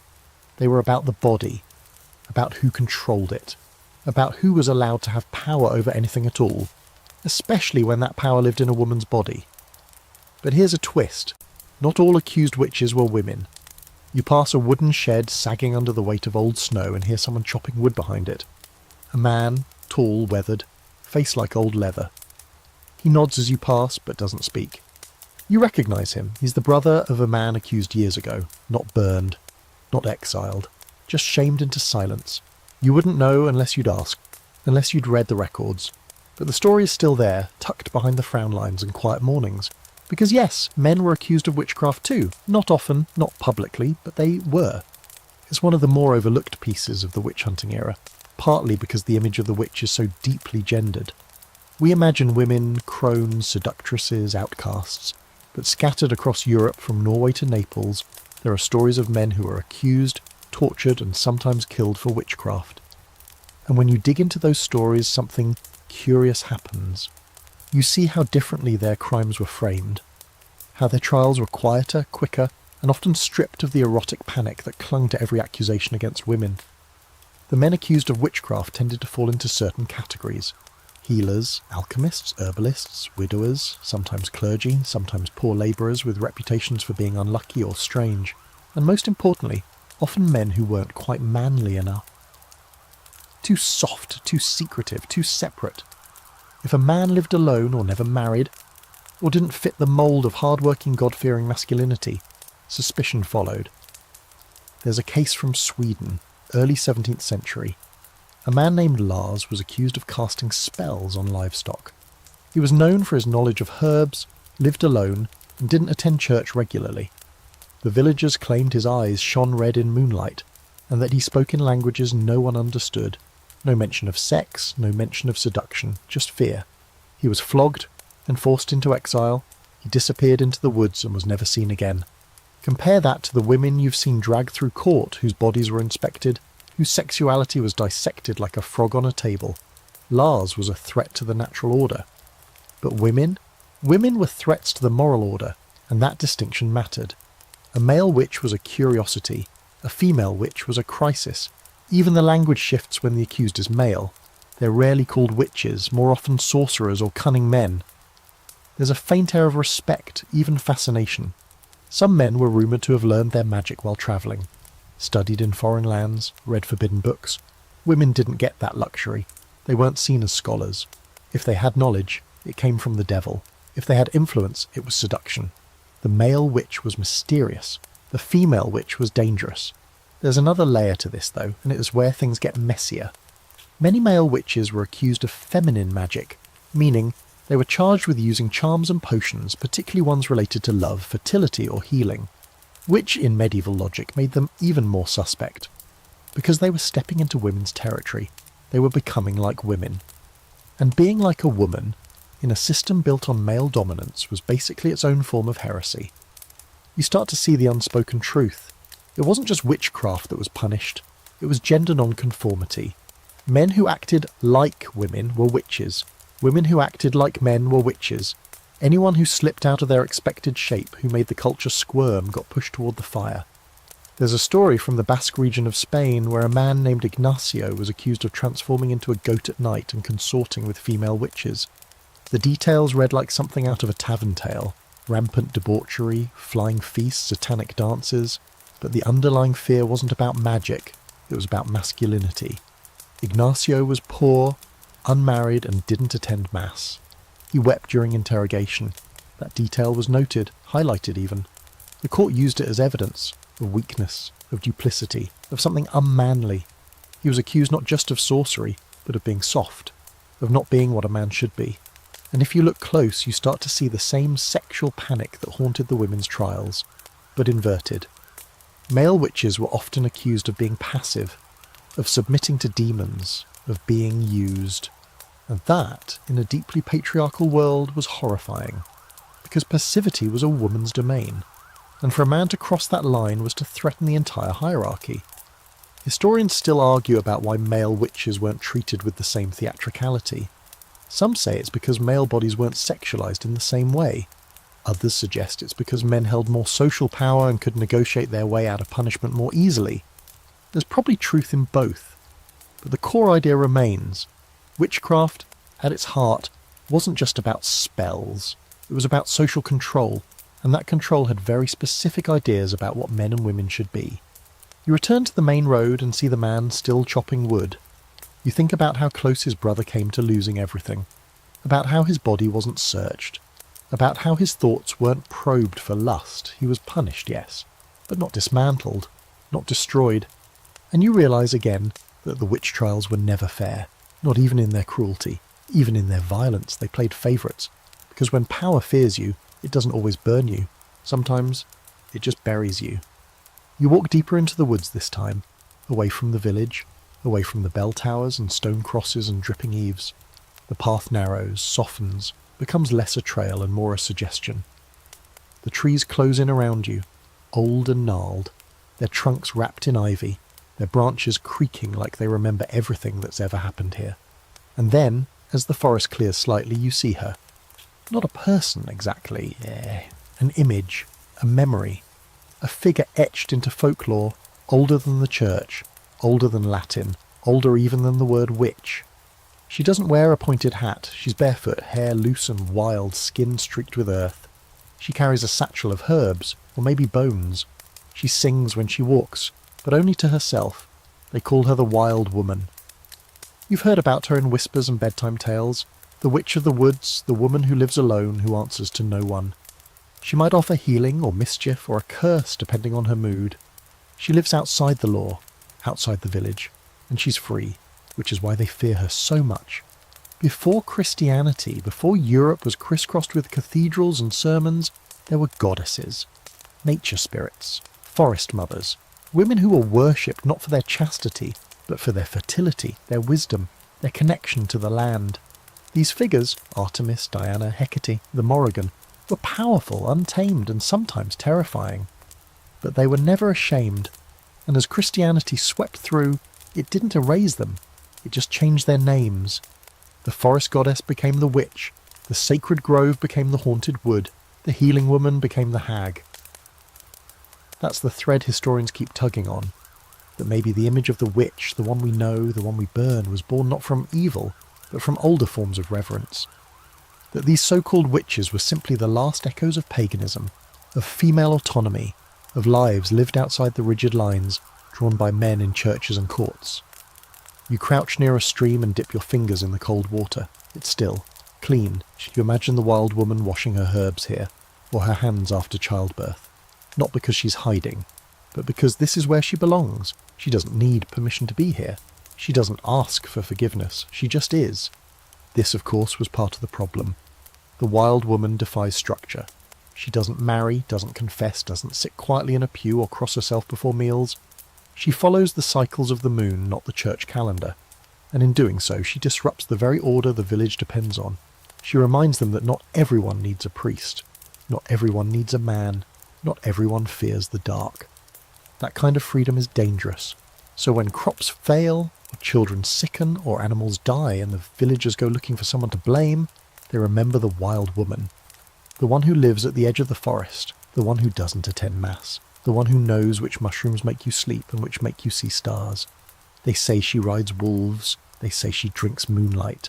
They say she dances naked with the devil, but she doesn't need the devil. That's the part they don't understand. She was powerful long before anyone invented horns and pitchforks.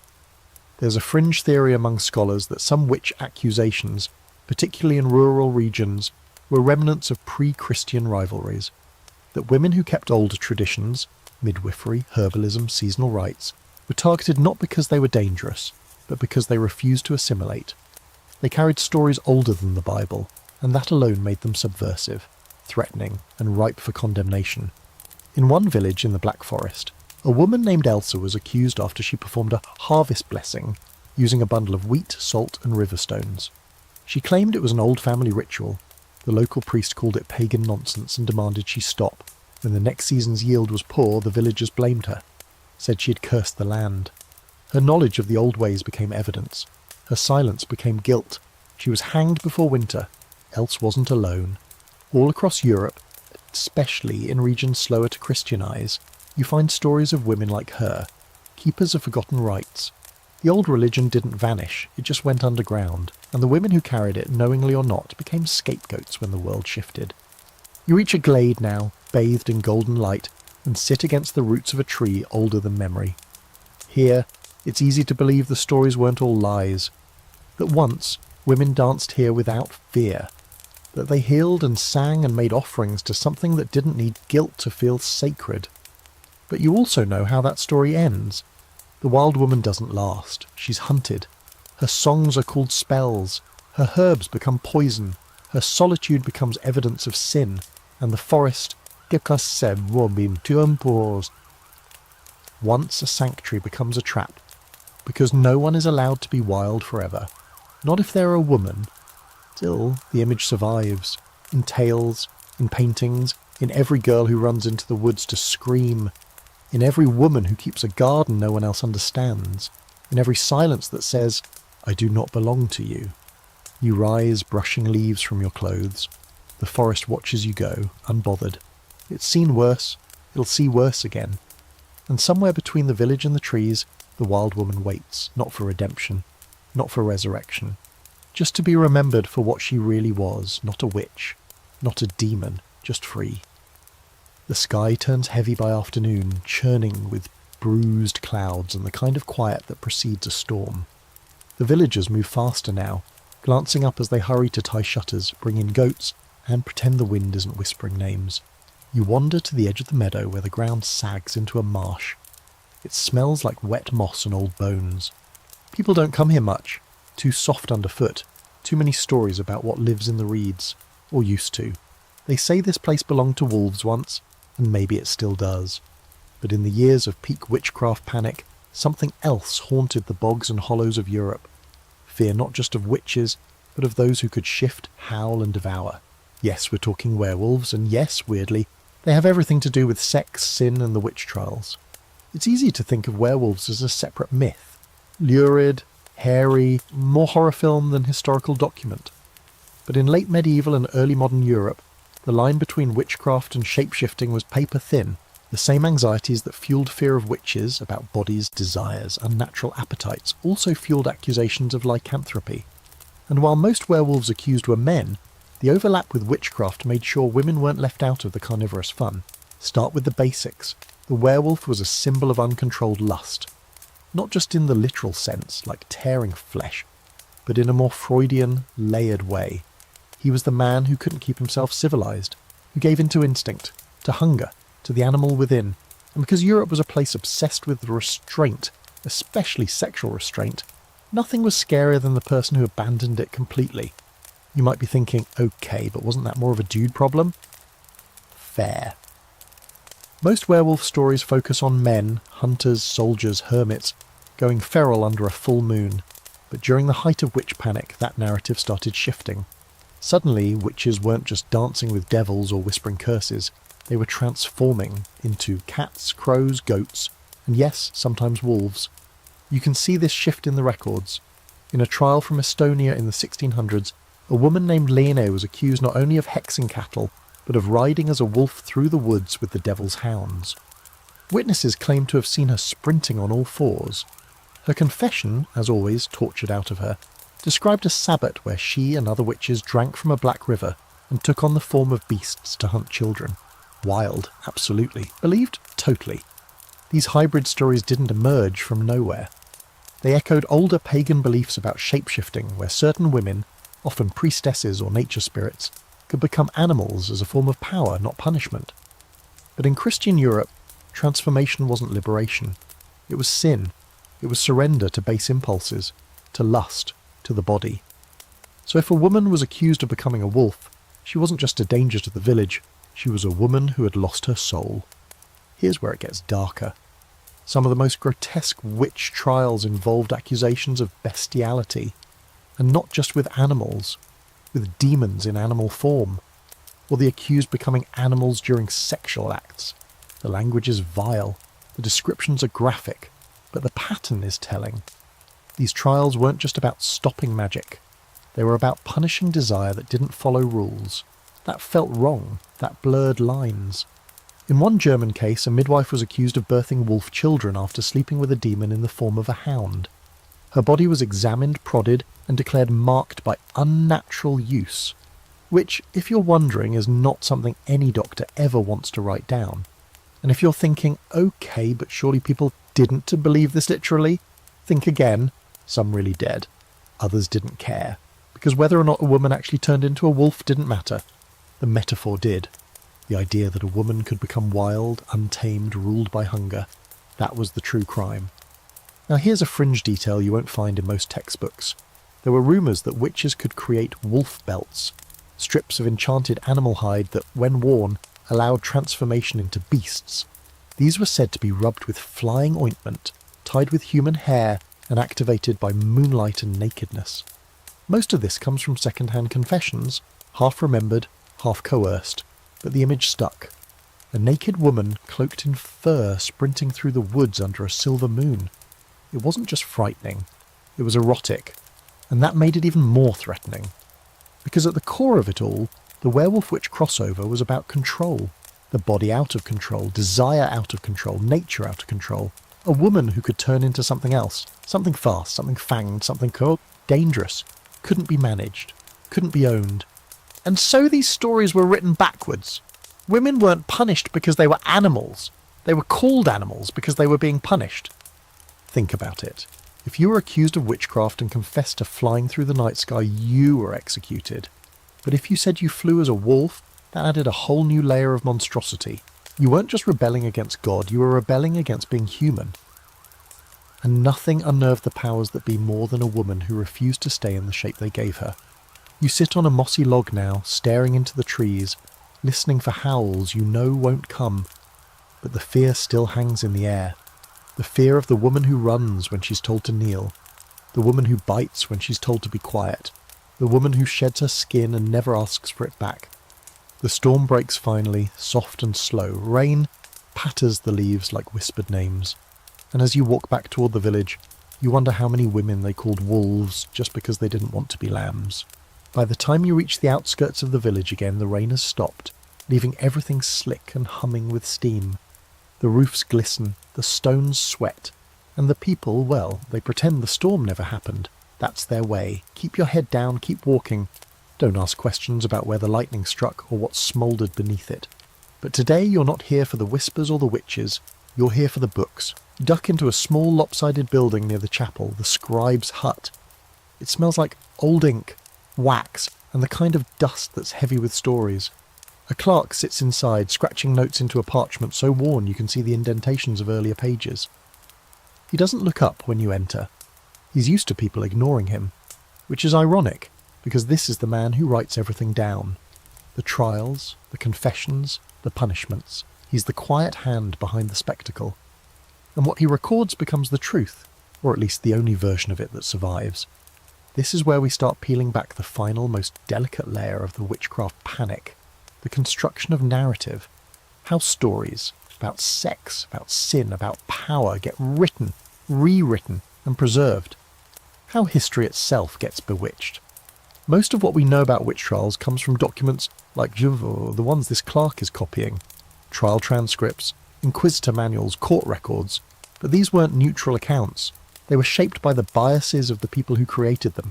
That means every line, every confession, every lurid description of night flights and demonic intercourse, those all pass through the filter of male, often clerical imagination. Take, for example, the notorious Malleus Maleficarum, the Hammer of Witches, written in 1487 by Heinrich Kramer, a German inquisitor with the charm of a rusted bear trap. It's a thick, venomous text that reads like a combination witch-hunting guide and medieval sex manual. And it was wildly influential.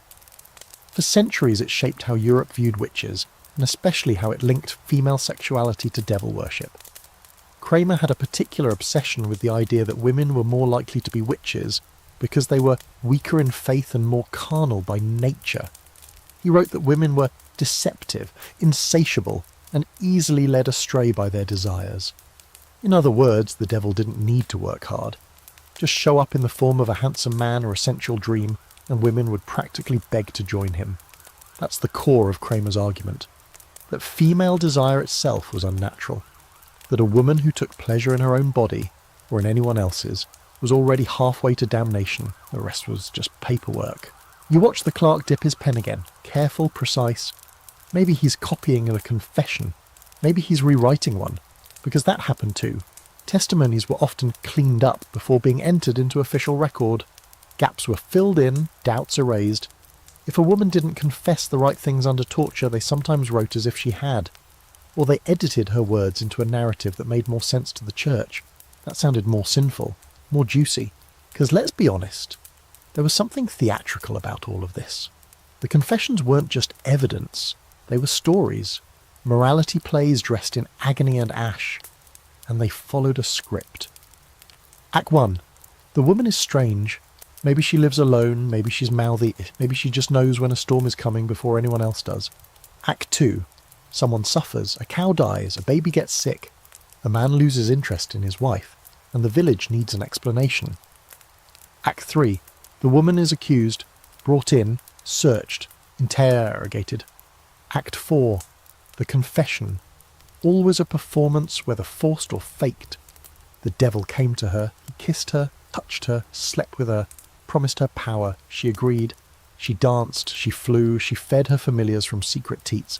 She met with other women and did unspeakable things. Act 5. Execution, fire, if it's a big enough town, hanging if they're feeling frugal. And then, the final act, the record. Written down, filed away, turned into truth. And that's the part no one wants to talk about. That most of what we know about these women comes from men who hated, feared or lusted after them. That the surviving documents are laced with invention. And that even now, centuries later, when we try to tell their stories, we're still working with corrupted scripts. You pick up one of the clerk's discarded pages. It's a fragment of a confession. I lay with the devil. He was cold and smelled of ash. He entered me and I did not resist. You pause. The words are neat. Suspiciously neat. You've read enough by now to know what a real confession looks like. How messy it is. How broken. This one reads more like a sermon, or worse, a fantasy. You look at the clerk. He shrugs. I write what I'm told, he says. And that's the truth of it, isn't it? History, especially the history of women and their bodies, was written by people who were rarely interested in truth. They were interested in power, theology, in control, and they used the written word the same way they used fire. To purify what they didn't understand, to erase what made them uncomfortable, to scorch memory into obedience. There's a debate among scholars today. How much can we trust these records? Some argue that we must read them sideways, looking for the gaps, the contradictions, the silences. Others say that trying to extract the truth from them is like trying to reconstruct a voice from an echo. You'll get something, but not the original. And yet we keep reading, because in between the lies there are glimmers, real names, real moments, real pain, and maybe, just maybe, a whisper of the woman underneath the ink. You hand the page back and step outside. The rain has returned, soft now, almost apologetic, and you realise that everything you've seen, every accusation, every confession, every execution, wasn't just about witches, it was about the stories people chose to tell, and who they silenced to tell them. Because the most dangerous thing a woman could be, in this world, wasn't wicked. It was unrecorded. You step into the graveyard as twilight settles in, the kind of cold dimness that wraps around your ankles like fog. The stones are crooked here, tilted by centuries of frost and forgotten names. Some are marked with carvings still legible, crosses, family crests, Latin prayers. Others are blank, weathered to smoothness, or broken entirely. A few have symbols that don't look like Christian iconography at all. Circles, spirals, curious sigils. You pause beside one that's half buried in earth, only the tip of a name still visible. You don't know who she was, but you can guess how she died, because not everyone who was accused of witchcraft made it to a trial. Some disappeared before their name was ever written down, vanished during the night, tossed into rivers, buried in unmarked graves at the edge of consecrated ground, close enough to pretend it counted, far enough that no priest would ever bless it. And this is where the forgotten ones lie. The accused, who were never even afforded a final story. That's the part people forget. The mass of the dead doesn't come from the theatrical trials we read about in history books. It comes from the quiet erasures, the women no one bothered to defend, the men who weren't missed, the bodies buried without ceremony because no one wanted to admit they'd gone too far. You walk past one grave that looks newer than the rest, though it's still centuries old. A local legend says it belongs to a healer named Tilda. Never officially tried, never executed.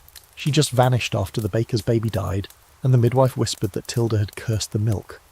Her cottage was burned the next night. Her body was found days later, half-eaten by animals, but no one investigated. Instead, they buried her just outside the fence and sealed the story behind a muttered warning. Don't go into the woods alone. The real terror of the witch trials wasn't always the bonfires and the racks. Sometimes it was the silence, the casual nature of the violence. A neighbour could point a finger and destroy a life with nothing but a frown and a muttered complaint. The machinery of punishment was so well oiled, so deeply embedded in belief, that it didn't even need gears anymore.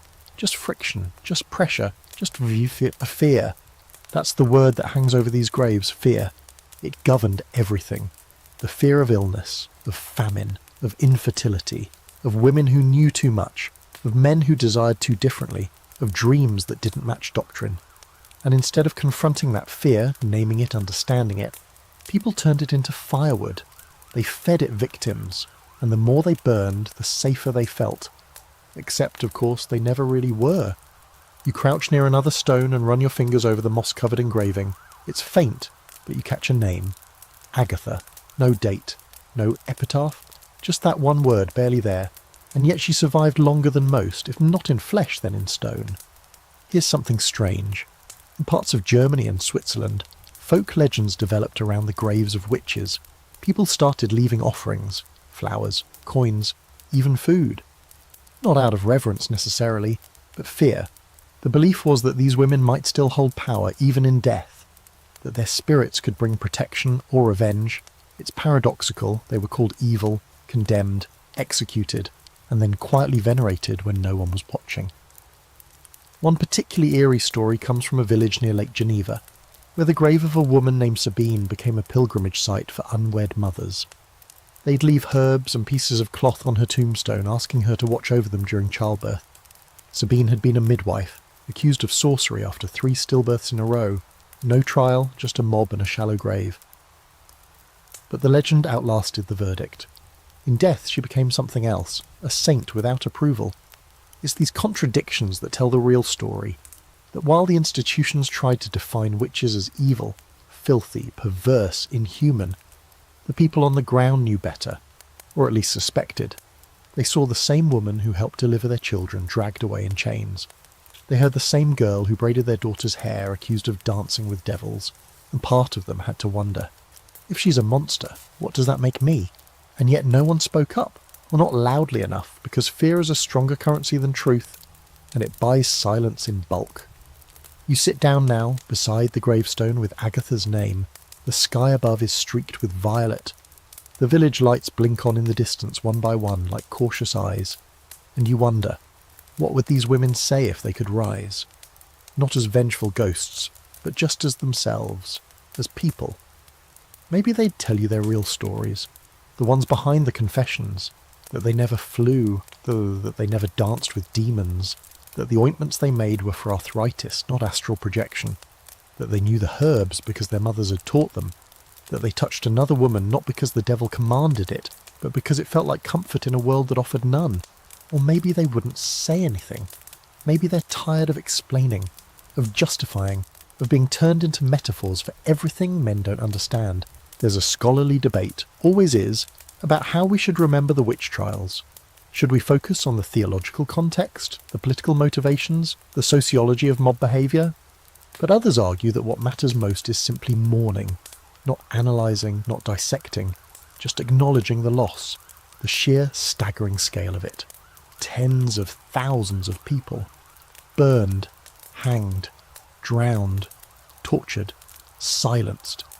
Their stories twisted into sermons or forgotten entirely. And for what? For making someone uncomfortable, for bleeding the wrong way, for dreaming out loud. You stand, brushing earth from your hands. The names may be fading, but they're not gone. Not yet. As long as someone reads them, someone remembers, the story stays alive. And maybe that's the most radical thing we can do. Not let them vanish. Because the true curse wasn't witchcraft. It was forgetting. You wake in the middle of the night, drawn outside by a sound you can't quite place. Not footsteps, not voices.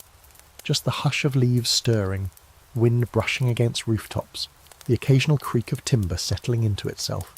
The village is asleep, its fires reduced to ember glows behind shuttered windows. And yet something feels awake, alert, watching. You walk barefoot through the square, the cobblestones still warm from the day's sun. You pass the old stocks, the church door, the well where secrets used to be whispered before they were shouted in courtrooms. But tonight you're headed toward a place you haven't visited yet. A room above the scribe's hut, tucked into the back of the chapel wall. They call it the archive. It's not on any tour, not listed on any map, but it's there. You find the entrance behind a tapestry, pull the cord and climb narrow wooden stairs so worn in the centre you could skate down them if you weren't careful. At the top, a door locked, but not to you. It groans open, as if it's just been waiting for someone to care. Inside you find shelves, dozens, some sagging, some bowed like they're tired of holding what they've seen. Boxes, scrolls, leather-bound volumes, and piles of yellowed pages stacked like offerings. You run your fingers along a row of spines. Most are unlabelled. Some bear Latin phrases scrawled in shaking ink. De confessione, inquisitio prima Deus vult, God wills it. You open one. It's a confession. A woman named Clara. You recognise the script. It's that same too-neat hand, the one that showed up in the other records. She says she slept with a demon in the form of a red-eyed man. She says he took her in the woods. She says she flew. She says she liked it. You close the book, not because you're scandalised, but because you know she didn't say any of that. Not really. Someone else said it for her. Wrote it. Performed it. Just like they always did. And here it sits, centuries later, waiting to be read like a ghost who's forgotten she's dead. You open another. This one is different. It's not a confession, it's a letter. From a woman named Beatrix, addressed to her daughter. I will not be coming home, it reads, but do not believe what they say. I only touched the plants, I only helped with the birth, I only lit candles. I never danced, I never flew, I never called him. If you hear them say otherwise, know they're telling you their story, not mine. You read it twice, then again. There are more like it. Tucked into the margins of court records or slipped between pages. Notes written in haste, in code, in the desperate looping hands of people who knew they were losing control of the story. Some plead for justice, others simply ask not to be forgotten, and some, like Beatrix, know they won't be believed and write anyway. This is the part of the witch trials no one teaches you about. The resistance, the quiet refusal, the women and men who even under torture refused to give the inquisitors what they wanted, who bit their tongues bloody rather than describe an encounter that never happened, who died rather than lie, and those who somehow found ways to leave behind the truth in scraps and scribbles. You turn the page of another letter and find a list. Ingredients, not for spells, nothing glamorous. Just a recipe for a healing salve. Lavender, beeswax, pine resin, salt. A note beside it says, for bruises, rub gently, say nothing. You realise this was medicine, a midwife's formula. Someone tried to destroy it, but they didn't get them all. You keep reading, hours pass. You read about Isolde, who refused to confess anything except love for her children. About Thomas, accused of sorcery because he knew too much geometry and didn't laugh at the priest's jokes. About Helena, who was asked 16 times if she felt pleasure with the devil and replied, I felt cold. About Bruna, who told her interrogators they would not burn her, because they already had and that her fire had just moved to another place. This archive isn't a relic, it's a battlefield. A record not of witches, but of the people they tried to unmake.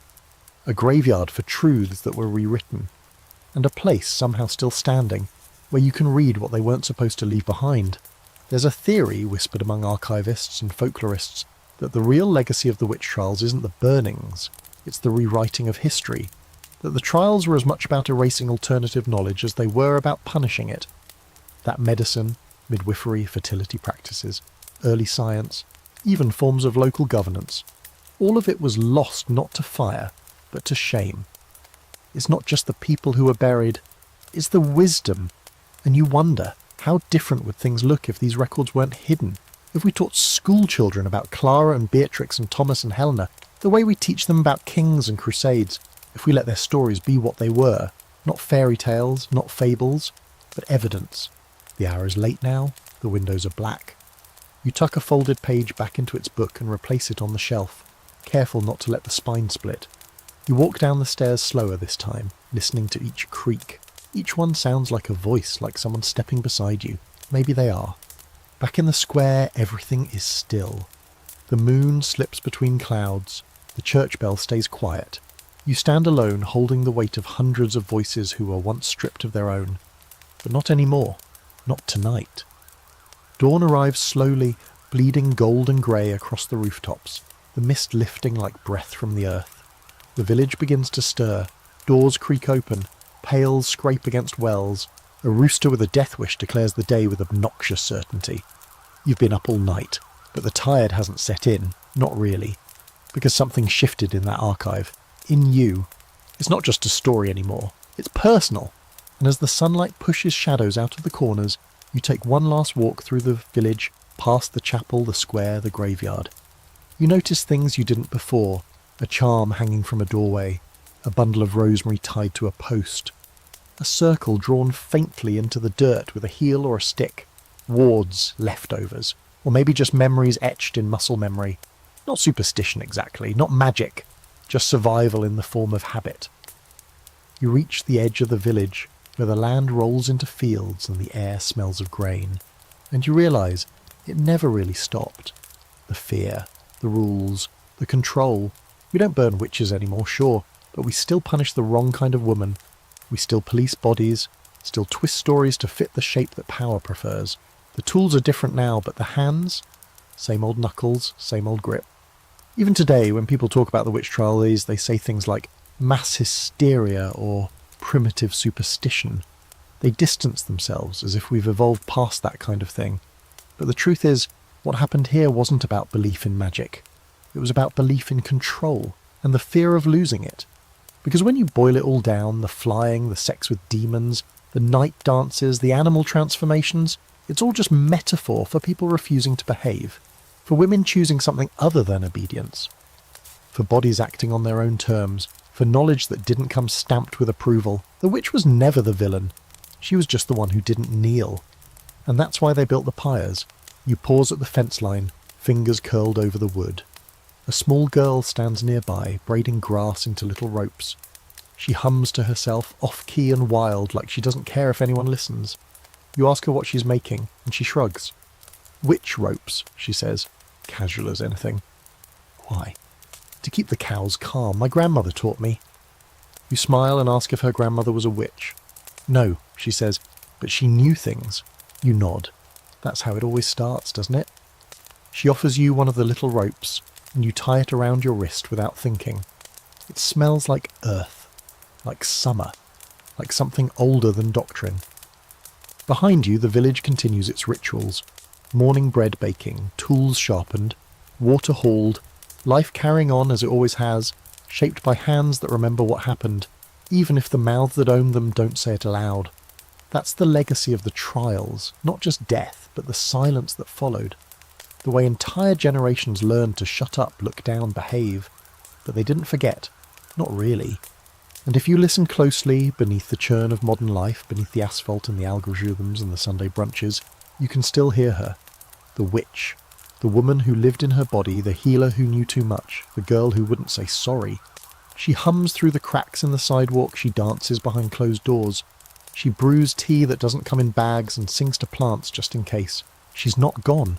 Just renamed, just rewritten. Because this story isn't over, and never was. Historians today still debate the true scale of the witch trials. Some say 40,000 died, others push the number higher, but the number almost doesn't matter anymore, because each one was a person, a mother, a daughter, a midwife, a weaver, a lover, a stranger, a spark, and each one left something behind, whether they meant to or not. Some left letters, some left curses, some left stories that took 500 years to find the right readers, and some, like you now, leave with eyes wide open. The girl with the grass rope skips away, leaving behind the hush of her tune. You start walking too, the field opening in front of you, wind stirring your hair like a whisper. Somewhere behind you, a bell rings. Not for a sermon, not for a trial, just the hour. And somewhere far ahead, maybe in another village, another century, someone will ask again, why were so many women burned? And someone like you will answer, because they dared to be whole. You leave the village behind, its steeples and smokestacks shrinking into the horizon as the path pulls you onward. The morning light has softened now, spilling through the trees like melted gold, warming your shoulders as you walk, and it's quiet. Not just the absence of noise, but that rare, full quiet that only comes after a story has finished saying what it needed to say. You exhale. Not relief exactly, something heavier, something more honest. What started as curiosity, just a nighttime journey, into why sex was linked to witchcraft, became something deeper. You've walked beside the accused, read the false confessions, stood in fields where people once begged to be believed. And what's left isn't just shock or sorrow, it's clarity, a deeper understanding of what fear can do when dressed in righteousness, of what power looks like when it's terrified of losing control. Because at the heart of it, this wasn't just about witches, it was about bodies, about agency, about knowledge that didn't come from books or pulpits, about people, mostly women, often queer, sometimes simply poor, who refused to be erased quietly. And that refusal cost them everything. But not forever. They're still here, in fragments and echoes, in garden herbs and whispered songs, in the way we speak up, push back, tell the truth even when it's hard. Every time we question a rule, honour a different kind of knowing, or claim joy without asking for permission, we call them back. And maybe that's the real magic. So if you're lying in bed now, the glow of your screen fading, the hum of a fan soft in the background, just take a second, remember Clara, Beatrix, Helena, Thomas, the ones whose names you learned, and all the ones you didn't. Then breathe, deep and slow. Let your body soften, and know that you too are part of the spell they were never able to break.